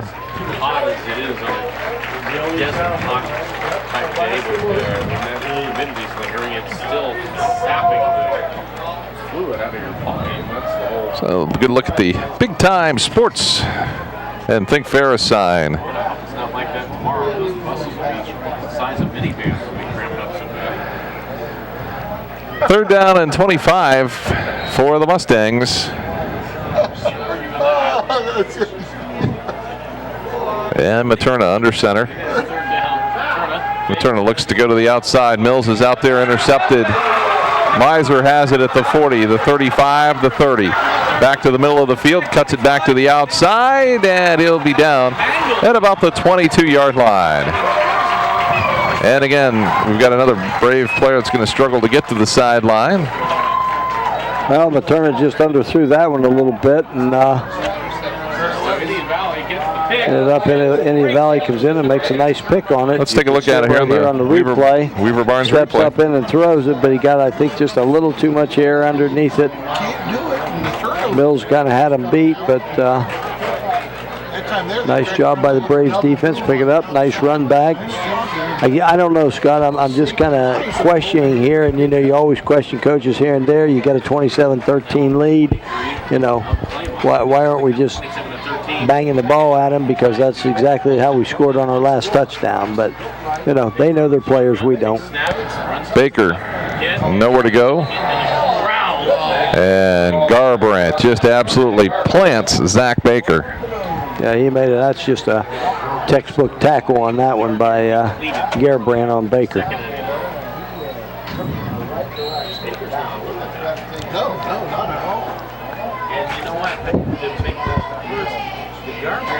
So the third quarter we're starting to wind down, 27-13. Indian Valley with the football, trailing by 14. Baker gets it to Rigsecker, and they'll keep him inbounds. And that should be good enough for the. Well, this is going to be a little bit short. I think it's going to be a little short on that, but just a nice pitch and catch right there by the Braves. State champion wrestler, correct? Let's take another look at it. I believe he won a state championship. As he rolls to his left right there, just turns around, like I said, just a little pitch and catch. Looked like the Mustangs were playing a little bit deeper than probably what they should have been on that play. With a couple of chances maybe here. And penalty flag down. The offensive line of the Braves moved. That'll be 5 yards. Well, it seems like we just had 2 plays there. We didn't either have a timeout, a flag, or an injury, so maybe we better throw that flag again here to get things stopped. It's all right. There's offensive penalties, though. That keeps the ball. That keeps the clock moving. I don't like it. You know what the count is. You have it on film. So 3rd down and 6. Braves definitely in 2-down territory because they're trailing by 2 scores. And they're deep in Claymont territory at the 19-yard line. That's the wide side of the field. He's going to roll to the right. Baker rolling to his right. Has a man out there. It's caught. And it'll be good enough for the 1st down as it's Justin Glass that makes the catch. And it'll be spotted about the 11-yard line. So the Braves can get another 1st down. Just ran everybody off and just let the 3rd wide receiver just sit in there and wait till everybody clears and just pitch and catch with him and let him run with the football. Don't think the Braves are going to be in any big hurry here. I think they're going to let the clock wind down. That'll be the end of the 3rd quarter with Claymont leading Indian Valley 27-13. We'll be back with 4th quarter action in a moment. The 4th quarter, 27-13. And it is 1st down and 10 for Indian Valley. Here it's 27-13. So the Braves with it on the Claymont 11-yard line.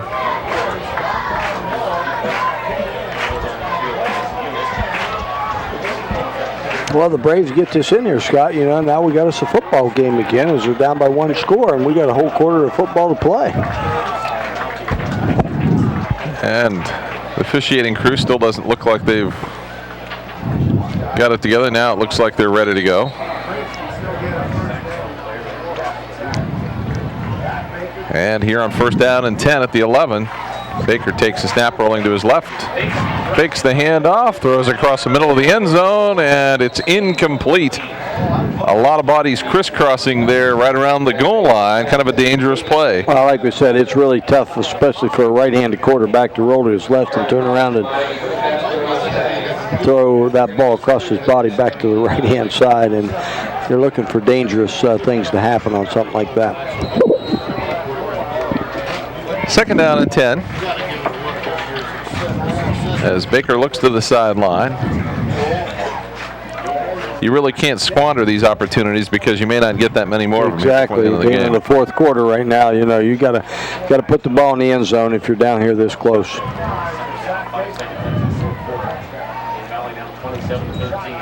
So Baker to the outside. It's caught. And inside the 5-yard line, Sander on the coverage.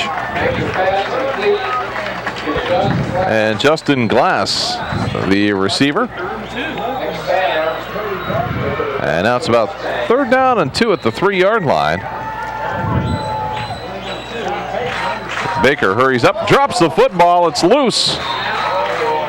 And the Braves able to cover it. And now that'll make it interesting because it's 4th down and maybe 3. Well, that's tough right there because he got up under center, and a lot of times you're not used to that. You know, it just went right through his legs, and it's a good thing they recovered the football here and made a 4th down, and they can still get a 1st down here without scoring. I almost think they're going to take a timeout here. It's a big play, and they are going to take a timeout. Like you said, you just can't squander these opportunities when you're down that close to being a football game to win it. So that's probably a good call by Indian Valley. Just looked like there was some uncertainty on what type of play they wanted to run, and odds of that being successful are not very good when you're just not everybody's on the same page. Exactly. So a game which we thought would have some running has had very little, hasn't it? Has had very little and a lot more passing. By both teams. I just really underway here in the 4th quarter. Really thought at the beginning of the ball game that the Claymont would want to come in and just find a running back because you know, to carry him through the season, because they were running with 4 or 5 running backs last week, and I think he wanted to give all of them a chance to see what they could do, and ended up throwing the football probably more than running it tonight. So the Braves face a 4th down and 3. And in some ways, this really could be the ball game for the Braves. Oh, very easily, because I would definitely think now that Coach Henry will come out and really trying to pound the football, and the Braves got to really come in and get a score here just to tighten things up a little bit. So Gilmore, the protection back. You got to think they're going to roll Baker one way or the other. Some pressure trying to get to the corner of the end zone. That's going to be thrown into the back corner of the end zone and out of the end zone. Claymont will hold. And it will be a turnover on downs. Well, big play. It just ran out of real estate on that play for Baker when he threw it back to the back of the end zone. But would have been a nice pitch and catch for him on that one if they could have put a 6 points on the board. So let's see if we can take another look, see how close it was in the back corner of the end zone. He said he was going to roll in one way or the other, and he did roll left, and he got away from the defensive end enough to square his shoulders up, find a receiver in the back of the end zone. Kind of lofted it back there just a little bit too far. And just the replay wasn't quite there, so can't really tell you for sure. Nice pressure there by Lionel Woods, though, on Baker to make him put that throw a little bit deeper than what he wanted to.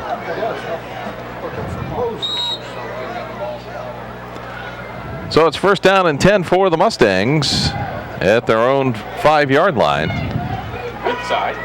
Big stop. I formation, and it'll be Materna just taking it right up the middle himself. Out to about the 14-yard line, so a nice quick gain of 9. Well, like I said, he just needed a little bit of running room here, I think, with Materna on that quarterback keep. And now I think he'd like to see his offensive lineman just be able to push Indian Valley around on this one and take up some time. Gain of 8, second down and 2. A handoff straight ahead. And Garbrandt will have a first down. And a penalty flag dropped. Away from the play, and another Indian Valley player is down. So, it's got to be another personal foul, I would guess. Yeah, I think that was just a little extra hit there by one of the Mustang football players. So an unsportsmanlike call against the Mustangs, and I'm not sure that somebody might not be taking a seat on the bench for this.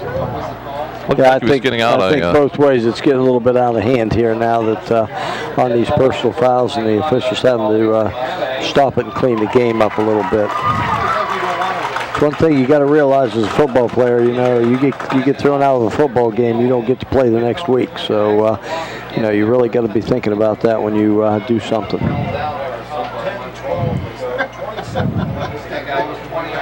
And again, you put Claymont out there, just had a first down on that play. Now they're back to second down and about 8.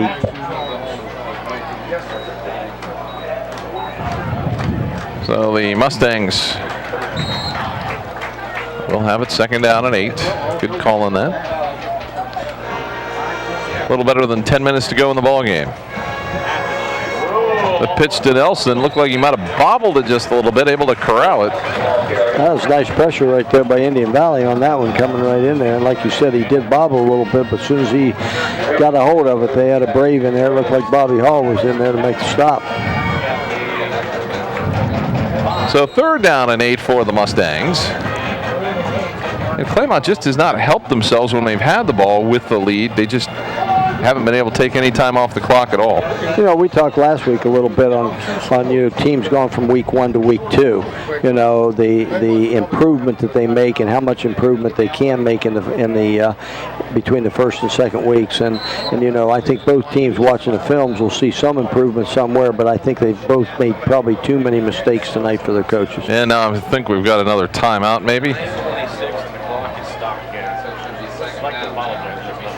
Or there's at least a point to be made. I think they're looking at points of emphasis out here for where they marked the ball possibly on their last penalty that they threw.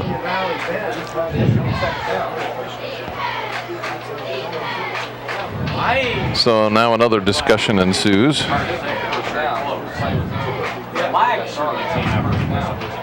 JV game tomorrow morning at 10 o'clock, Scott? Yeah. I'm sure it'll be a friendly affair. They may have to push it back till noon. Well, there must be some reason why Coach Henry would be out there trying to talk to the officiating crew. I mean, that's pretty unusual. Well, Coach Lancaster's gone out now to get things cleared up a little bit on what is exactly going on.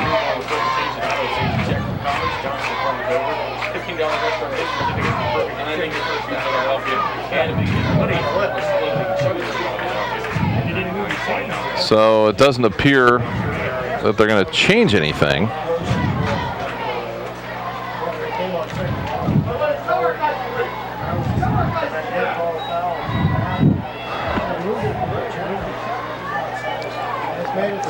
No, it doesn't look like there's any changes on anything. Just trying to get things a little cleared up here, maybe. I don't know whether Coach Henry might want to know if it was a loss of down or whether they could have the down over.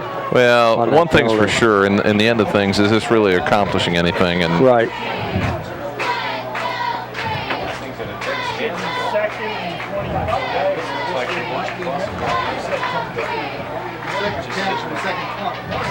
So there's just been a tremendous delay with this, and I'm not sure there's any satisfaction for either side here. Now, I don't know what they're really questioning here on this is what got me, and we did not see anybody ejected from the ball game or anything, so it was just a little interesting. I'd like to know what he was discussing with the officials on that. It's not too often they actually stop the game to have a discussion with a coach on the field, particularly. That's pretty unusual. It's probably past Mickey's coach. So to go home. It'll be 2nd down and 10.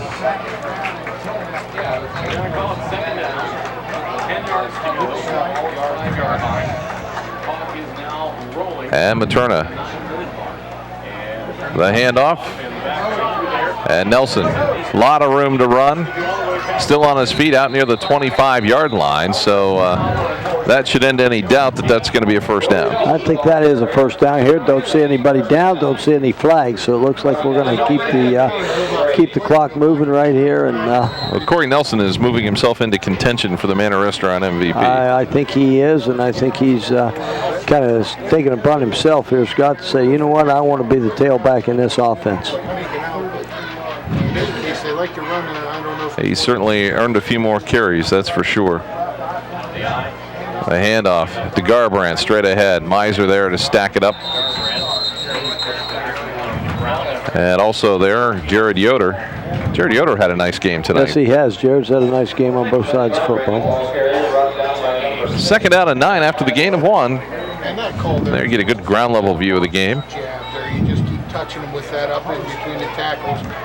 No, I think this is the thing now that Claymont wants to do. They just want to take time off the clock, pick up first downs, probably don't care, realistically, if they have to spot, they just want to be able to move the football down the field. 8 minutes to go. Claymont projecting a 2-touchdown lead here late in the ball game. So 3 wide out set.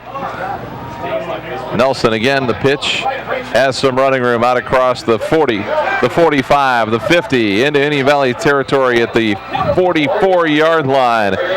Another big carry, and now the Mustangs really starting to take control of this ball game. Well, that's something there you see that, they've used that crackback block all night long with their receiver on the side. They're going to make the toss sweep too. They just have a lead out by the fullback. All he did, you can see the crackback right there, and he just got to turn the corner. You don't make the play, and he just goes right through that tackle and picks up another big 20 yards after that one. So just what the Mustangs needed to keep the ball moving.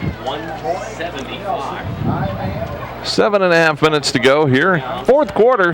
Claymont on top, 27-13. The handoff to Nelson. Again, good yardage inside of the 40 to the 39-yard line. That looks like Nelson, like you said. He just wants the ball right now. He wants to lower the shoulders and just take it. 2 Braves players down.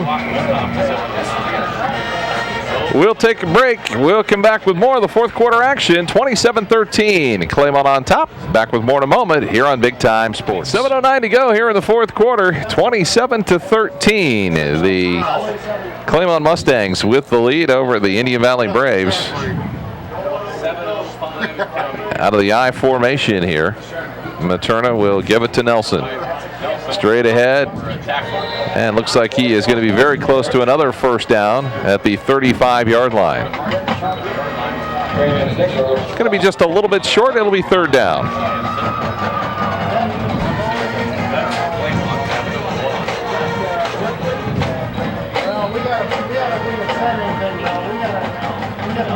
So Claymont keeping possession of the football. This is a position I think they wanted to be in, and now they've been able to get some holes. The line started to block. They've got some momentum, and they've really been able to control the clock and the football as Materna, with the quarterback keeper, has the first down. Yeah, you get in position right now with 8 minutes to go in the football game, and you're playing both ways. You're kind of getting a little bit of tired, especially defensively. I know Coach Lancaster's trying to get, those defensive linemen to break a little bit and give them a play or two off, but I think the momentum right now is carried into Claymont's offensive line, and they just kind of said, line up, let's go.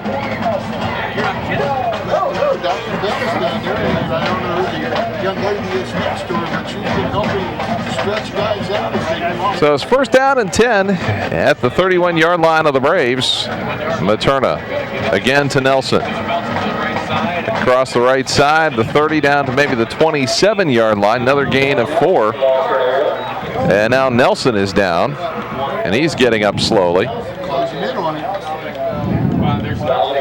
So he will go to the side as Dominic Bell on the tackle for the Indian Valley Braves. Right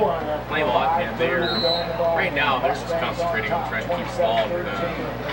And it's second down and about 6.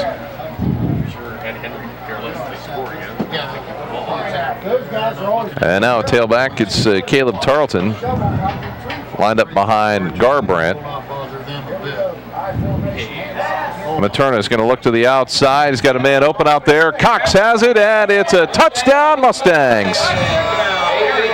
Well, kind of a little wrinkle right there. They brought in a new tailback and went ahead and threw the ball down the field. And you can see here on the replay, just a nice little fake up in there. Step back by Materna and just lets it go. Had him beat all the way down the field. Nice pitch and catch for a touchdown for the Mustangs. 23 yards, 26 yards. It was 26 yards, that's what it was. So that pass to Cox. Gallagher's going to have to try and run it in with the 2-point conversion attempt. And he is going to take it into the end zone. So Gallagher with the 2-point conversion. As the holder and turns it into a sweep for a 2-point conversion. Claymont 35. So it is 35-13 with 5:02 to go here in the fourth quarter. Looks like that was just a called play. Just to get that point back, they missed on that extra point a couple touchdowns ago. So, again, now you'd think that Claymont's sitting pretty good at 35-13.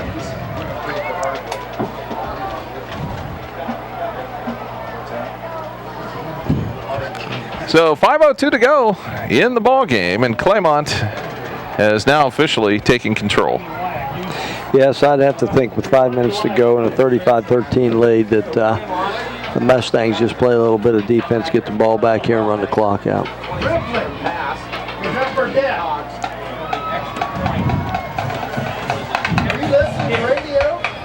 So the Braves will receive again.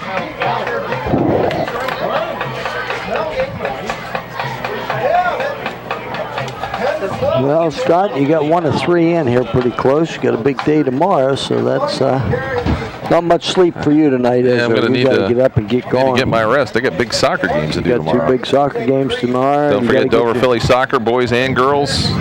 Replays Saturday night at 8 and 10:30.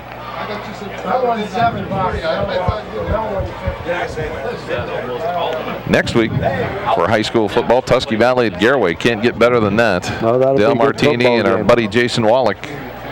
Be a real good football game. I believe that's played at Garaway. That is correct. As Tarleton ready to kick it off.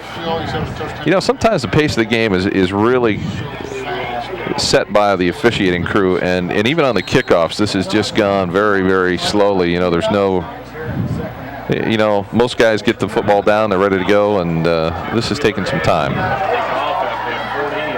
Woods with the return, tackled by Gallagher, out across about the 43-yard line. And now we'll see if Indian Valley will try and get a couple of big plays here. You're right there on that. In a flow of a football game, officiating crews can have a lot to do with how quick the game is played and how quick they set the ball. They get the clock ready to go in the 25-second clock. Kids will respond to what the officials do.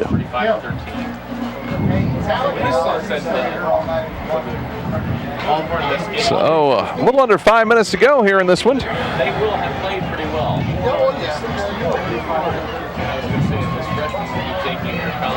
As Baker wings it down to Miser, and it's nearly intercepted by Materna. That would have just about put the nail in the coffin, wouldn't it, if Materna would have come up with that interception? That certainly would have killed the rest of the clock.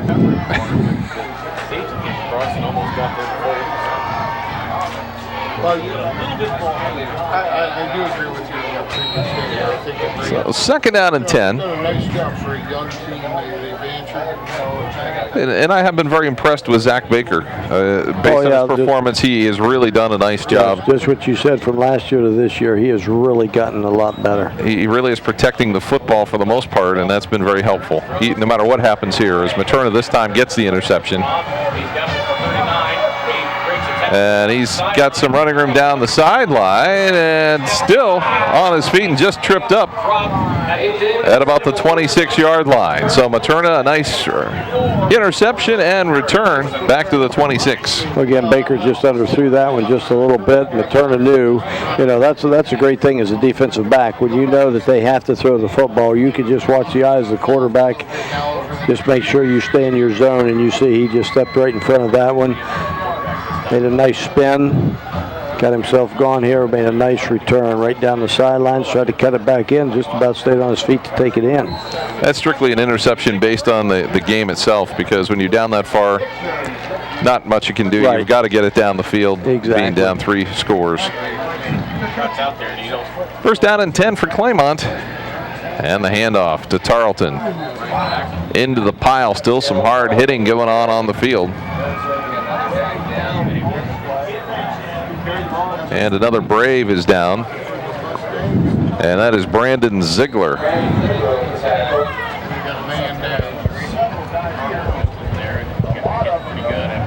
And there's just been a lot of injuries tonight. You know, just a hard-hitting game. It's just been a product of that. Yes, and the weather. It has. It's the weather and both teams, you know, they're both sticking it out there and putting it on the line for them both ways. And both teams have played well tonight, you know, in that aspect of the game. They're not backing off either side. And you know, we had a great game at halftime, and it just seems, like I said, you know, teams that have to have their players go both ways. And we talked last week, you know, the water, they don't understand. They got to drink that water on Wednesday and Thursday. There's also a penalty flag down on the field, too, that we missed earlier. So now that gives the officials a little time to huddle up and decide what's going on.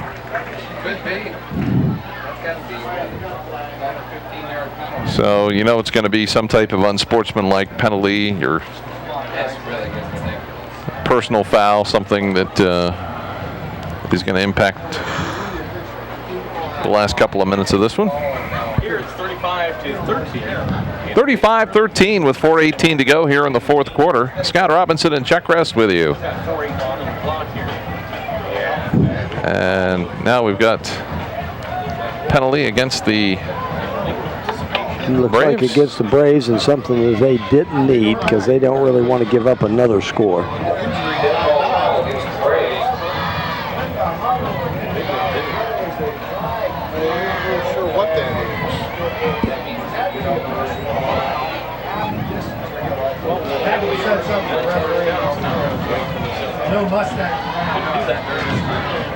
So Indian Valley backed up now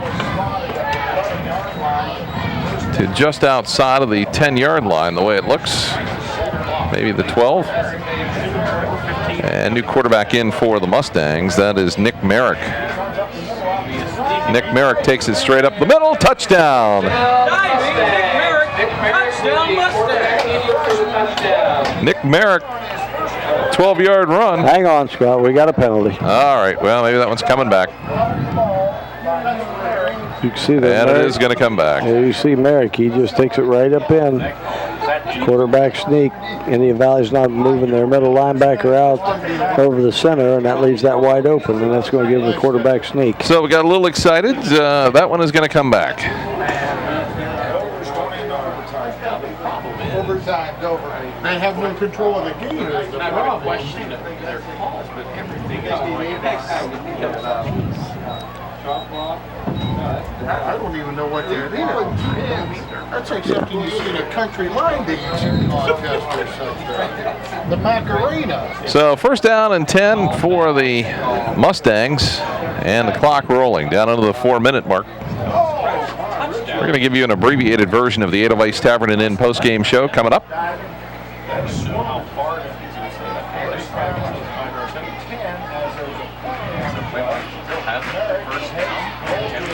Merrick rolling to his right.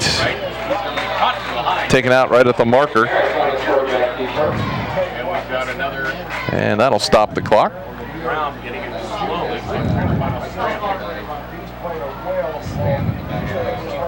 So the Claymont Mustangs looking for their 4th straight win against Indian Valley, and they are just 3 minutes and 40 seconds away from that. Claymont in control here at this point. I want to tell you what. Looks like the Mustangs now are bringing in a whole different unit here on the offensive line, so they might have to take a timeout possibly to get the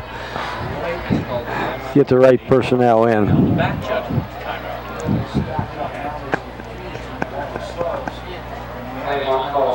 So the Mustangs take a timeout. 35-13, Claymont over Indian Valley. Back here on WTOZ. You know, in the old days when I was doing radio, you could actually take a commercial, and because when you run out of things to say, you at least had commercials to cover this up. But right. See now since I'm a big TV announcer, exactly. You know, you have to try and make this sound good even when there's nothing more to say. Nothing more to say. Okay. I guess this is when you wish you had Charlie Jones with you. Right, because he's always got something to say. It doesn't matter whether this game. It would be one of the few times that you'll ever hear me say that. Whether it's a 3-hour game or a 5-hour game, Charlie Jones has always got something to say. So exactly. He probably knows half the people's moms in this place. Exactly. You talk about a guy that can put in filler, he's the man. Yeah, exactly. And again, though, and nothing against it, but it may not have anything to do with the football game.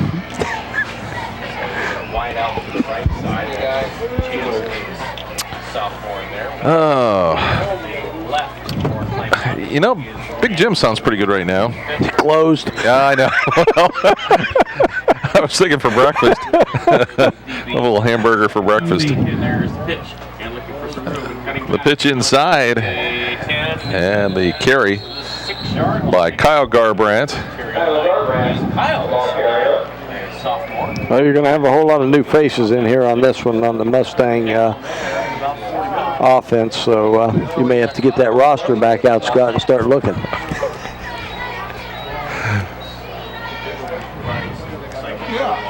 With 3:13 to go, we'll call him as we see him here. Mike Grimm is to the outside to the right, along with Glenn Witten. Nick Merrick at the quarterback spot. Tarleton moves up to fullback. And then the tailback, Kyle Garbrandt, gets the carry.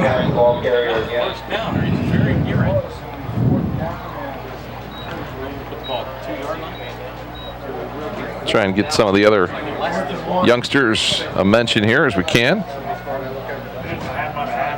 Well, they seem like they're running them in 3 and 4 at a time here now, Scott, so it may be a new set of numbers every play. Yeah, everybody's trying to get those quarters in. He can plant his feet at the line of scrimmage and fall. He'll be in the end zone. Although I think Coach Henry, when he called that timeout, told them to make sure they take their time. Don't have to make a touchdown to keep the ball. Out of the eye. Eric's going to get fumbles. And a fumble's loose, scooped up by Indian Valley. And it'll be Justin Meese that picks it up. And Indian Valley will have the football again. They still got a touchdown lead, so it won't come back to bite them this time. That's a half hour to get out of. So with 2:08 to go, Indian Valley will have another opportunity. For sure, like about 30 guys and one trying to get through. Claymont going to take another timeout here, Scott. I think they're probably going to put make sure they put a whole new defensive unit in. So let these young one guys of the play. youngsters there in the crowd. Crowd really picked up. You know, it was a little bit warm to start out the evening, and late arriving crowd. Yeah, it was a late arriving crowd.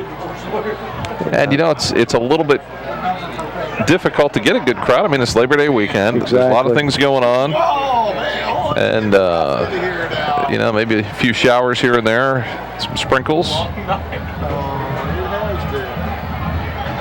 I've been on dates that haven't lasted this. So. Well, it looks like Indian Valley's going to go ahead and put a second unit in on offense too. So you know, Roger Dominic, our good buddy at WTUZ, just mentioned the fact that he hadn't been on dates that were this long, and I think he's probably right. Dover Beach, Avon Lake. Congratulations to Dan. So the Momentum now coming back. Indian Valley Braves I don't think Kansas City was strong as they will have the football, by no means when you underestimate it. You know, Kansas City definitely will. and it gives Everybody was Coach Lancaster a chance to get some youngsters into this ball game as well. one. Very well could be.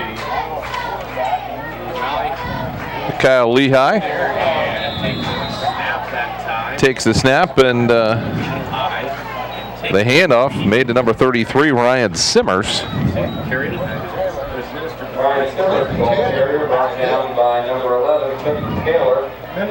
Lehigh, just a freshman, 6 foot, 140 pounder. And they'll bring in Tyler Martin from the side. Mr. Taylor didn't get it. Second down and 12 after the loss of 2. Again, just lots of freshmen sophomores throughout the Indian Valley roster. I don't know, fundamentally, to me, they looked as good as they did last year. They had a few more athletes and speed maybe at certain spots. And a lot of confusion. I think everybody wanted to carry the football there. And it looked like the guard that was pulling on that one thought maybe he might get a carry. at least one of them took it. And that was good news for Lehigh, the quarterback, that he didn't have to suffer the wrath of the Claymont defense. There you go. Under a minute to play now. Maybe a couple more plays here. And Coming up, an abbreviated version of the Edelweiss Tavern and Inn post-game show due to our time constraints. we want to get this on for all the fans that want to watch this replay tonight.